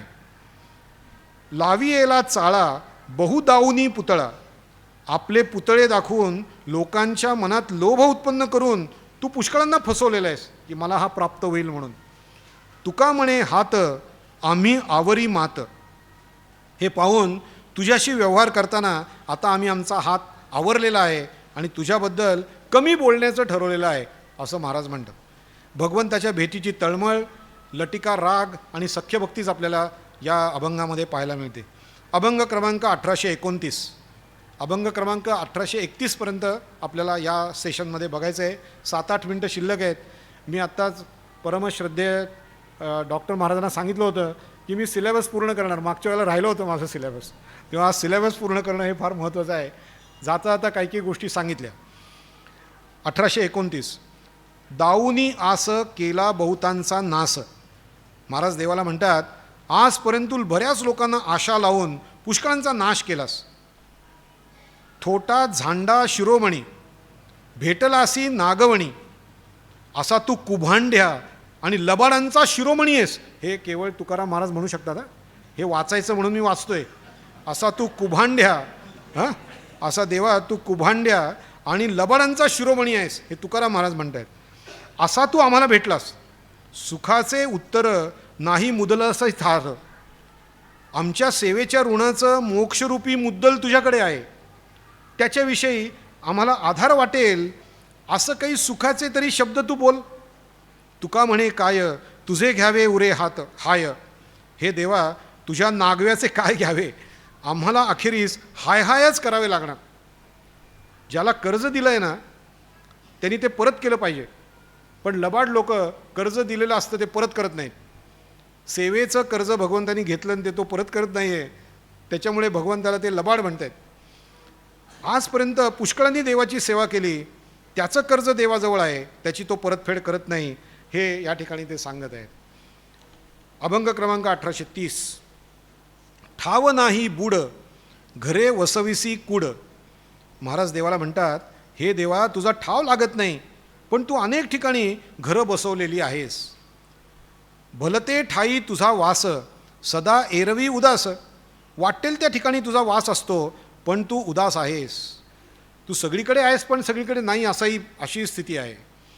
जागा न निजला होसी धाला ना मुकेला. तू जागाही नाहीस आणि तू निजलेलाही नाहीस, तू भुकेलाही नाहीस आणि तू तृप्तही नाहीस. न पुसता भले तुका म्हणे तुझे बोले. कोणी काही तुला न विचारलं तरी तू त्यांच्या समस्या ओळखतोस आणि तुझ्या गीता आदी वचनातून त्यांची समजूत घालतोस आणि त्यामुळे इतरांचं कल्याण होतं. या ठिकाणी आपल्याला आढळेल, देव कर्तुम अकर्तुम अन्यथा कर्तुम समर्थहा असा असतो. त्याचं वर्णन करताना असं सांगितलेलं आहे, तो कर्तुम अकर्तुम अन्यथा कर्तुम समर्थहा असं देवाचं स ईश्वरहा अशी त्याची व्याख्या एक केली गेली आहे. सर्व काही करू शकत आपण करू शकतो, पशु करू शकतो, ते परमात्माही करू शकतो. आपण करू शकतो, पशु करू शकतो, ते परमात्माही करू शकतो. नरसिंह अवतार काय आहे? पशु आणि नरसिंह अवतार घेऊन त्याला मारलेलं आहे. जे सर्व काही करू शकत नाहीत, काहीच जण करू शकतात. जे सर्व करू शकत नाहीत काहीच जण करू शकतात, आणि काही करू शकत नाहीत तेही देव करू शकतो. अन्यथा अकर्तुम कर्तुम अकर्तुम. जगात अनेक आश्चर्य आहेत. असं सांगतात, काही परिवारांमध्ये मुलगा जन्माला आला की त्याच्याकडे एक सिद्धी असते, जन्मताच सिद्धी आहे त्याला. त्यांनी एखादा हात चुंबकीय शक्ती असते म्हणे त्याच्यात. त्या चुंबकीय शक्तीमुळे त्यांनी हात केला की ते कुठली धातूची वस्तू त्याच्याकडे आकर्षित होते. आता बघा, याच्यासाठी या माणसाने काय केलं? काही केलेलं नाही, दैवी शक्ती आहे ती. म्हणून कर्तुम अकर्तुम अन्यथा कर्तुम स ईश्वरा असं ते म्हणतात. एका साधूने 70 वर्ष काही खाल्लं नाही आणि काही प्यायलेलं नाही आहे. दुसरे एक साधू आहेत, ते केवळ नर्मदा नदीच्या पाण्यावरती जगतात. त्यांचे अनेक व्हिडिओ यूट्यूबवरती उपलब्ध आहेत. नर्मदा नदीच्या पाण्यावर जगले, त्यांनी अन्नच भक्षण केलेलं नाही, पण तेही जगत आहेत. ही भगवंताचीच लीला आहे की जे इतर सगळे करू शकत नाहीत, हेच फक्त करू शकतात, तेही भगवंत करू शकतो. कोणी करू शकत नाही अशी सुद्धा गोष्ट भगवंत करू शकतो. आणि म्हणून या ठिकाणी ते तुलसी रामायणामध्ये एक श्लोक येतो. त्यात तुलसीदास म्हणतात की रावणाला मारलं, रामाचेही सैनिक मेले, अन्यथा कर्तुम म्हणजे काय ते लक्षात घेतलं पाहिजे. ते सांगताना हे याचं उदाहरण एका सत्पुरुषांनी दिलं. आणि त्याच्यामध्ये रामाचेही सैनिक होते आणि रावणाचेही सैनिक होते. रामाचेही सैनिक आहेत, रावणाचेही सैनिक आहेत. आणि जेव्हा युद्ध संपलं तेव्हा रामाचेही सैनिक मृत्युमुखी पडलेले होते आणि रावणाचेही सैन्य मृत्युमुखी पडलं होतं. त्यावेळेला रामाने इंद्राला बोलवलं आणि इंद्राला सांगितलं, अमृताचा वर्षाव कर. तुलसी रामायणात प्रसंग येतो. अमृताचा वर्षाव कर. तर इंद्र म्हणाला, अरे मी जर अमृताचा वर्षाव केला तर रावणाचेही सेवक जिवंत होतील ना, बघ तू काय करायचं ते. तेव्हा रामाने सांगितलं, भगवंताने सांगितलं, मी तुला सांगितलं तेवढं काम कर. त्यांनी अमृताचा वर्षाव केला आणि त्यामध्ये फक्त रामाचे सैनिक होते तेच परत जिवंत झाले असं तुलसीदास म्हणतात. रावणाचे जिवंत झाले नाहीत. आता हे करणं केवळ देवालाच शक्य आहे ना, अन्यथा कर्तुम याला ईश्वर असं म्हणतात. म्हणून आता 31वा शेवटचा अभंग बघू. लाजना विचार बाजारी तू भांडखोर. महाराज देवाला म्हणतात, हे देवा तुला लाज नाही आणि विवेकही नाही. देवा तुला लाज नाही आणि विवेकही नाही. तू भांडखोर असून भर बाजारात भांडणं लावतोस. म्हणे भर बाजारात भांडणं लावतोस. ऐसे ज्याने व्हावे त्याची गाठी तुझ सवे. फेडीसी लंगोटी घेसी सकळांसी तुटी. दुसरा आणि तिसरा एकत्र वाचला आपण. जो तुझ्यासारखा नग्न होईल, मायारहित होईल, उपाधिरहित होईल, तोच तुला भेटू शकेल. तू तर लंगोटी फेडून नग्न होऊन सगळ्यांचं खाऊन जगणार आहेस. सगळ्यांचं खाऊन जगणार आहेस म्हणजे मायेचं आवरण तुझ्यात नाही. तुझ्या ठिकाणी सगळ्याचा लय होतो हे त्यांना तिथे सांगायचं आहे. तुका म्हणे चोरा तुला आप ना दुसरा. हे चोरा, तुला आपला आणि परका असा भेद नाही. म्हणजे तू सर्वांशी सम आहेस हे महाराज सांगतायत. आणि ते म्हणतायत तू भेद बाळगत नाहीस असं महाराज म्हणतात. बघा, आपल्याला सुद्धा म्हणजे भगवंत प्राप्त करण्यासाठी भगवंतासारखं व्हावं लागेल तर तो भगवंत प्राप्त होईल. ते अनंतराव आठवले म्हणतात की 36 भक्ताची जी लक्षणं सांगितली ना, ते 36 अलंकार आहेत म्हणे. आपल्याला जर एखाद्या मुलानी वरावं असं वाटत असेल तर ती जशी बाई, ती जशी मुलगी सगळे अलंकार घालून बसते, तसं आपण भगवंतानी आपल्याला मान्य करावं म्हणून 36 लक्षणांनी अलंकृत होऊन बसलं तर भगवंत आपल्याला मान्य करेल, आपला स्वीकार करेल. हे सांगताना ते असं म्हणाले होते की भगवंताच्या जे आवडतं ते आपण केलं पाहिजे. आता भगवंत याचं वर्णन करताना ते म्हणले भगवंत नग्न आहे म्हणले. तर विवेकानंदांनी असा एक धुंदीत असलेला साधू पाहिला होता बरं का. ते जेव्हा भारत भ्रमणाला गेले होते तेव्हा देहभान हरपून केवळ भगवंताच्या चिंतनात असलेला साधू त्यांनी पाहिला. आणि तो साधू रस्त्याने जात होता, नागवा होता आणि त्याला वेडा म्हणून लोक दगड मारत होते. लहान मुलं दगड मारत होते. अंगातून रक्त येत होतं. तर विवेकानंद पुढे गेले. त्यांनी त्या मुलांना म्हणजे याला काय मारताय असं म्हणून त्याला आवरलं आणि त्यांना त्या साधूला वाचवलं. आणि साधूला जाऊन त्याच्याशी बोलताना ते म्हणाले, अहो काय आहे ते, तुम्हाला मारत होते, तुमच्या अंगातून रक्त येत होतं, तुम्ही त्यांना रागवलं का नाहीत तुम्ही? तेव्हा ते म्हणाले, तुम्ही माझा खेळ का बिघडवला? काय म्हणाले? तुम्ही माझा खेळ का बिघडवला? आमचा चांगला खेळ चालला होता, ते मला दगड मारत होते, माझ्यातून रक्त येत होतं. हे धुंदी आहे बरं काही. देहभाव शून्य झालेल्याचं लक्षण आहे. नानक एकदा कट्ट्यावर बसले होते, कट्ट्यावर म्हणजे रस्त्याच्या बाजूला बसले होते आणि बसलेले असताना एक कुत्रा त्याची मांसाचा तुकडा ओढत होता. ते एक जण म्हणला, अहो ते बघा कुत्रं बघा काय करते तुमच्या इथे. ते म्हणे कुत्रा जाणे चमडी जाणे, कुत्ता जाणे चमडी जाणे असं ते म्हणाले. काय अवस्था आहे या लोकांची. तेव्हा अशा पद्धतीने देहबोधावरून आत्मबोधावर गेल्याशिवाय या ओव्याही आपल्या जीवनात उतरणार नाहीत आणि आपल्याला भगवंताची प्राप्ती होणार नाही. फार भाग्याची गोष्ट आहे की तुकाराम महाराजांच्या गाथेतल्या प्रत्येक अभंगावरती त्याचं स्पष्टीकरण करायला मिळणं आणि त्यातला काही भाग आपल्याला करायला मिळणं हे देवाची फार मोठी कृपा आहे. डॉक्टर महाराजांचा फार मोठा आशीर्वाद आहे आणि तुमच्या सगळ्यांचं प्रेम आहे. म्हणून आज इथे येता आलं. आपण सगळ्यांनी शांत चित्ताने ऐकून घेतलं. याबद्दल काही उणदुणं असेल तर मला माफ करा. माझा काही हा अभ्यासाचा ग्रंथ आहे अशातला भाग नाही, परंतु जे श्लोक मला दिले होते त्याचा मी काही ग्रंथांच्या साहाय्याने आणि रामकृष्ण विवेकानंद भावधारेतल्या गोष्टी घेऊन, रामदास स्वामींच्या गोष्टी घेऊन माझ्याप्रमाणे तो विषय मांडण्याचा प्रयत्न केला. काही उणदुणं झालं असेल तर तुम्ही मला मोठ्या मनाने माफ कराल यात शंकाच नाही. आपल्या सगळ्यांच्या हृदयस्थ परमेश्वराला मी प्रणाम करतो आणि माझी वाक्सेवा आपल्या हृदयस्थ परमेश्वराच्या चरणी अर्पण करतो. शांती मंत्र म्हणतो आणि थांबतो. ओम शांती शांती शांती.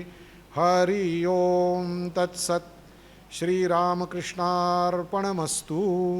धन्यवाद.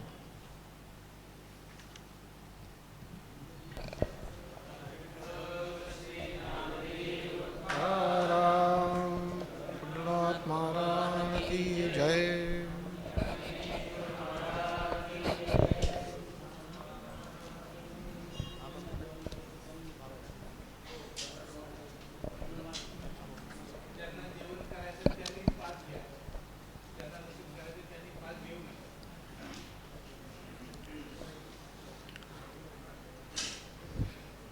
राम कृष्ण ऐसी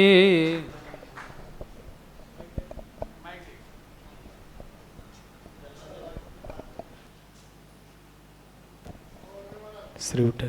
ज्यांना भोजन करायचं असेल त्यांनीच पास घ्यायचा आहे, इतर कुणीही पास घेऊ नये.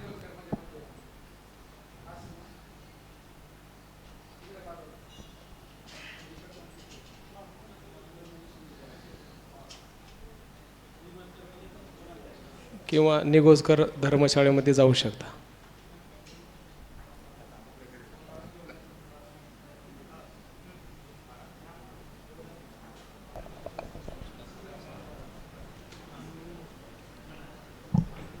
राम कृष्ण ऐसी उच्चारीन नामे राम कृष्ण ऐसी उच्चारीन नामे नाचन मी प्रेमे संता पुढे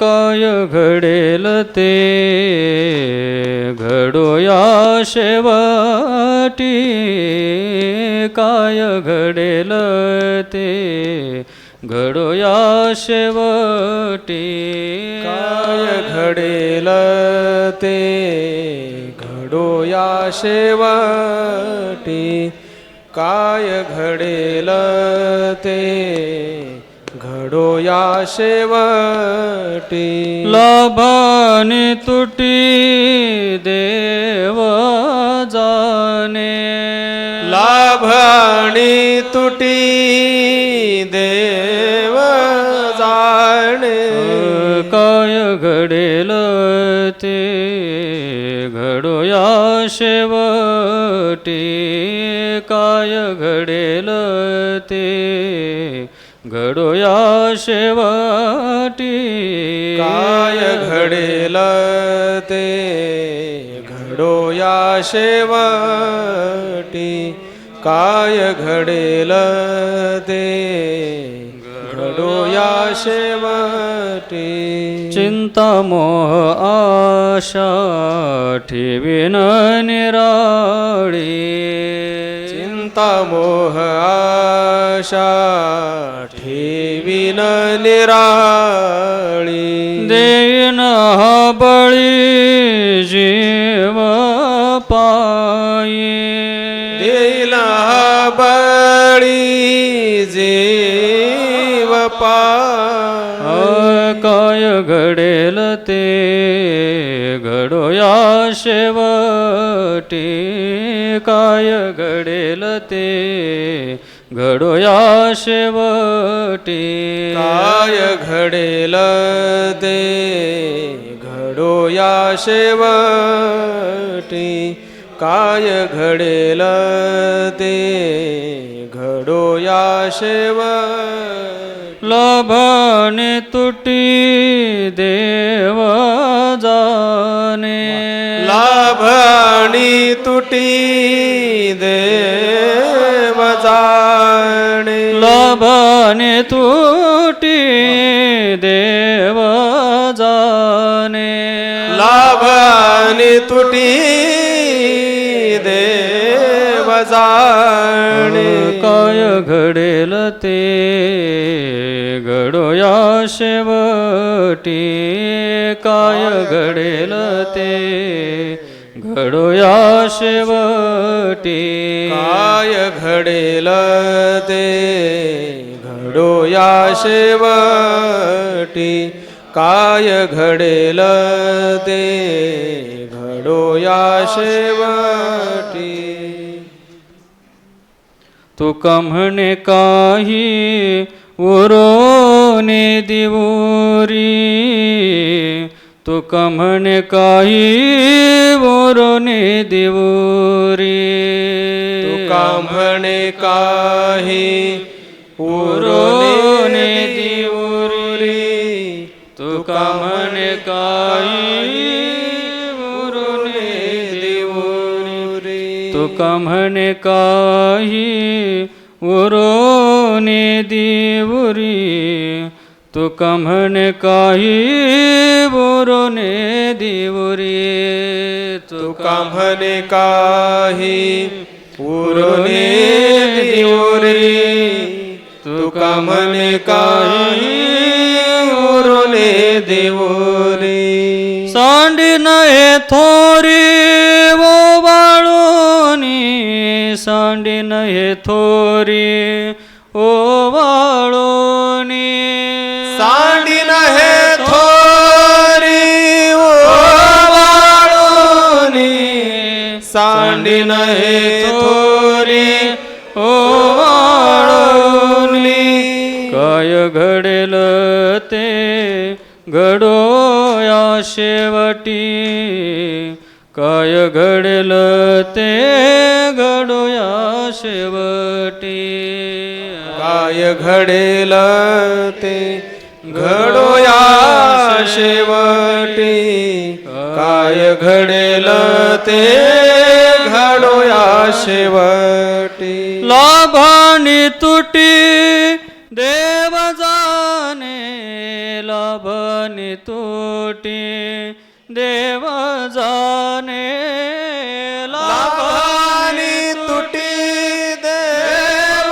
जाणे लाभानी तुटी देव जाणे काय घडेल ते घडो या शेवटी काय घडेल ते घडो या शेवटी काय घडेल ते घडो या शेवटी काय घडेल ते घडो या शेवटी ज्ञानदेव तुकाराम ज्ञानदेव तुकाराम ज्ञानदेव